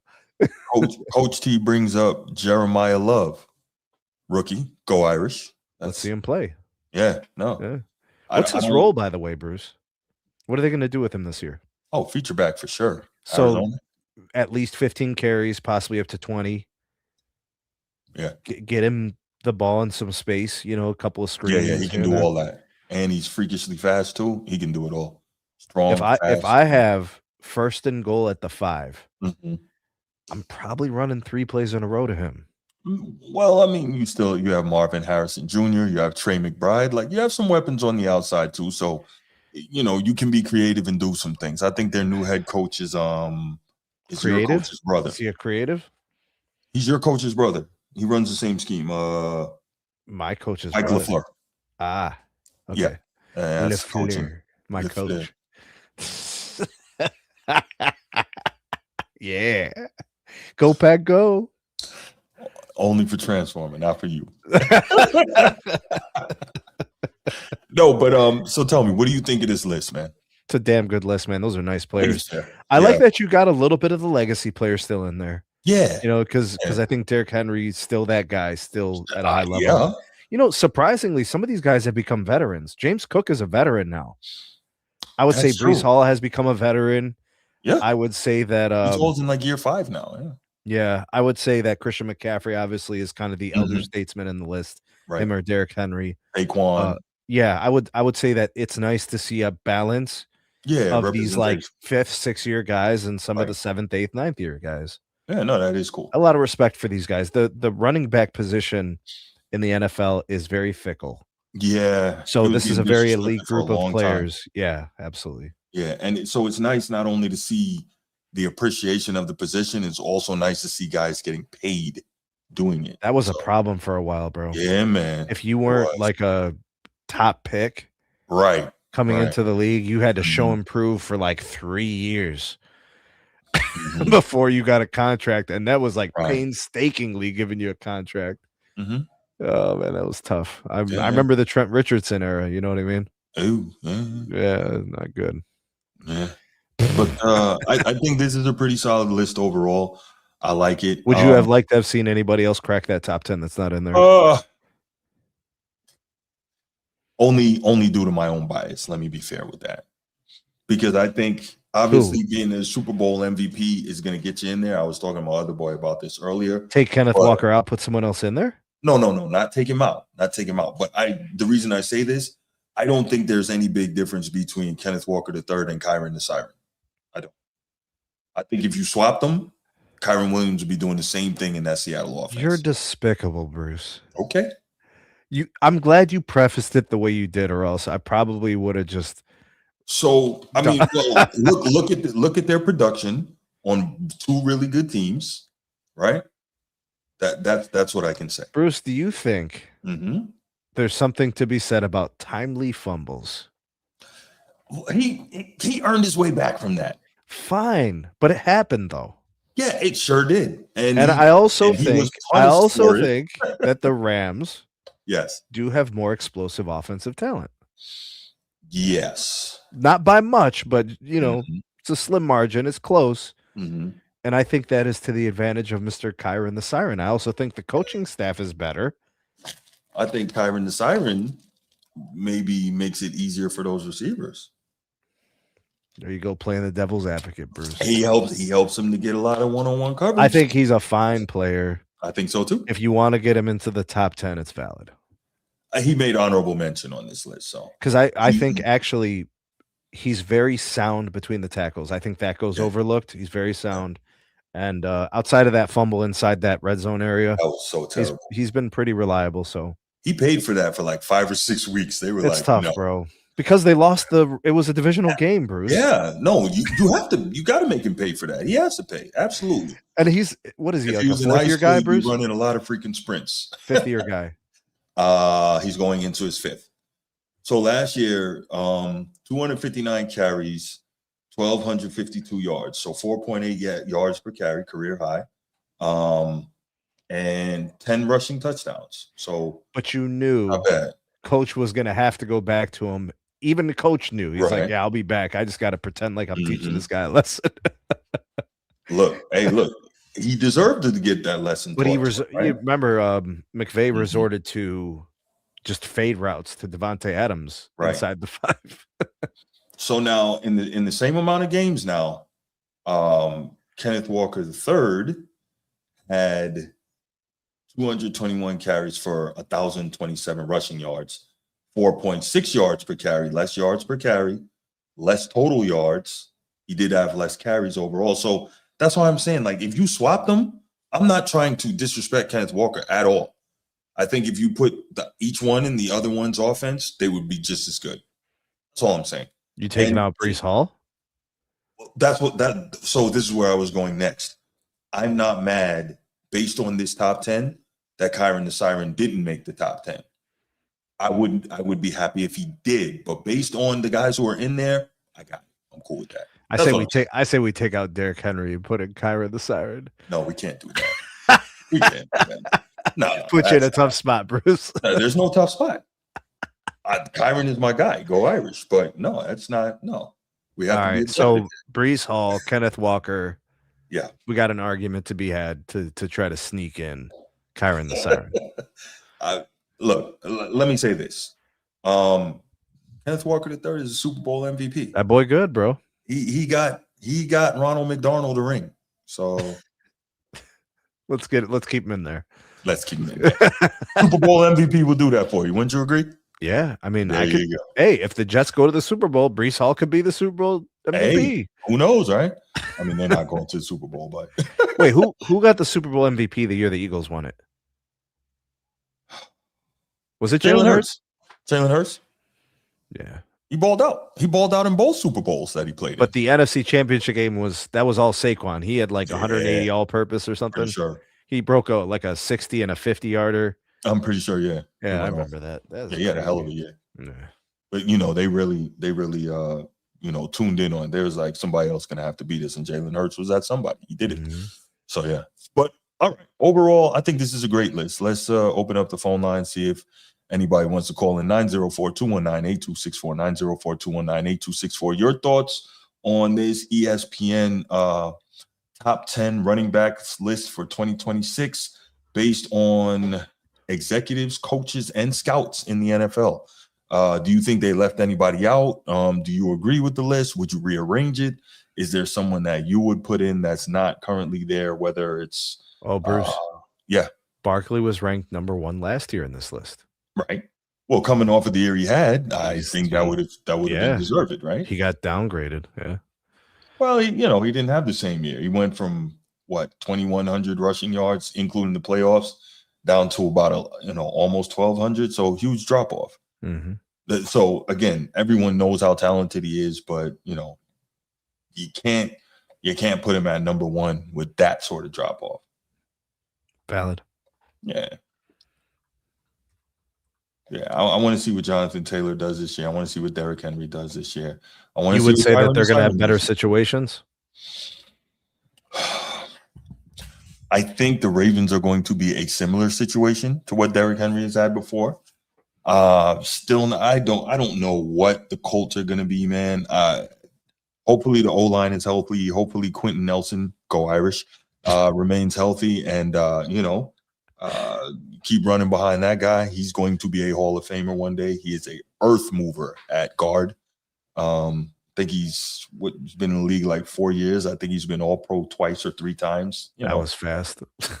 Man, listen. That was fast. Let me see. Quentin Nelson, that dude was a bad man. Bad man. He had some injuries. Still found a way to get 2 All-Pros? Well, his All-Pros came early in his career. Let's see. Whoa. He's been in the league that long? I was about to say, how did he get all these? 2018. Wow. So 8 years, Bruce. 4, 5, 6, 7, 8. I didn't remember him being in the league that long. Okay, so drafted out of where, Bruce? The University of Notre Dame. Got some nice pros coming out of there, huh? Nice pros, especially on the O-line. Got some folks in the chat that probably aren't too thrilled about that, are they? Agreed. And now getting these boys coming out of the secondary too. Might have one of the top quarterbacks taken this year. Had 2 running backs in the first round this past draft. Hey, man, Southern California got a lot of sunshine, but they ain't got the pros like so much. Just saying, bro. So this is crazy. In 8 years, that's crazy. 8 years already. So in 8 years, Quentin Nelson has been his first 3 years, first team All-Pro. 4th year, second team All-Pro. Then he was Pro Bowler the next 2 years. Then the last 2 years, second team All-Pro. So he's already got 3 first team All-Pros, 3 second team All-Pros. So that's 6 times. Now, if I compare that to all-time greats, right? There's probably 10 or 12 guys that have done that. Yeah. That sort of statistic. That's already Hall of Fame right there. 6-time All-Pro. Well, you remember when they started talking about Joe Thomas as a Hall of Famer in his 9th year? Joe Thomas is one of the best to ever do it. But that's my point. Is like they know by the 8th or 9th year, this guy is like the best at what he does basically every year for the last decade. So let's put it this way, right? Remember Zach Martin from the Cowboys? Yeah. Go Irish. He also had to rub that in, bro. There you go. Bro. He's 7-time All-Pro at the guard position. Automatic. By the way, that was a good era for guards. He's walking in. Yeah. That was a very good era for guards. So he was like the competition at his position for All-Pro designation was very high. Yeah. He's gonna walk in first ballot Hall of Fame. Like, he's a pretty tough guy, bro. I remember him having some injuries and playing through a lot of them. A lot of respect for guys like that. Yeah. So Quentin Nelson. By the way, some of those Cowboys teams were complete choke jobs. Yeah. Bless him for working through all of that, bro. Jerry and all that nonsense. Geriatric. Sure. We're gonna go all in. Yep. Sure, you're right. There's no check I wouldn't write to win another Super. Yeah, okay. All right, Jerry. Keep putting on that makeup, sir. Right. And look at this. He could have had Derrick Henry on the cheap, and he didn't sign him. Derrick Henry lives in Dallas. He's got a crib in Dallas, and he wanted to be there. Jerry is most unusual. Jerry is about the show more than he's about winning. That's what he's about. And there are some owners like that. And And there are some politicians like that. Yeah, listen. Whoa. In fairness to Jerry Jones, he has pushed the valuation of his franchise from $145 million at buying price. But that's not a football conversation, like Bruce. Billion. Well, no, the reason I'm bringing that up is because he's more about the show than about winning. But look at what the show has gotten him, right? So when he passes, would you like us to bury this money over you? No, but his family, his children are going to be chilling. And what do you think they'll do with that money? OnlyFans subscriptions. Wow. I think he put it in writing too or something like that they can't sell the team. Like, it's crazy. Yeah. But anyway. All right. Well, let's leave it right there, Sneed. This has been a good. Oh, who is this? No Super Bowl in 30 years. Oh, okay. Well, are you saying no Super Bowl appearance, no Super Bowl win? What is he referencing? The Cowboys. 1996. Yeah. Barry Switzer. 95 was the last one. Barry Switzer's year. Yeah. Yeah. Mm-hmm. The one. By the way, which team was better? The Barry Switzer teams or the Jimmy? It was the same team. Did they keep it exactly the same? They kept it the same. That's crazy. That's why when Jerry Jones fired Jimmy, he was like, anybody could come in here and run this team. So he brings in Barry Switzer, who was a national champion at Oklahoma. Yeah, that's and he brought him in, and they won. Yeah. Mm-hmm. They won with Jimmy's lineup. It's like, yo, don't change anything. That's happened a couple of times, Bruce. It happens. That happened with Gruden. Dungy and Gruden, yeah. Yep. Yeah, it happens. Huh. Yep. All right. Well, we are going to leave it right here. Thank you for joining us. We appreciate it. Make sure you hit that like and subscribe. Trying to get to 10,000 subscribers before 10K. The end of the year. We know that we can do it if you help us. 10K. We know that we can do it if you 10K. help us. Please share the show. Share the show. Football season is coming, y'all. Until then, we still have Bro, I got some ideas of who they can share these streams with. Yes. They could share them with their neighbor. Yeah. They could share them with their classmates. Yeah. They could share them with their significant other. They could share them with their insignificant others. They could share them with their baby mamas. They could share them with their baby daddies. They could share them. They could share that with their side hoe. No,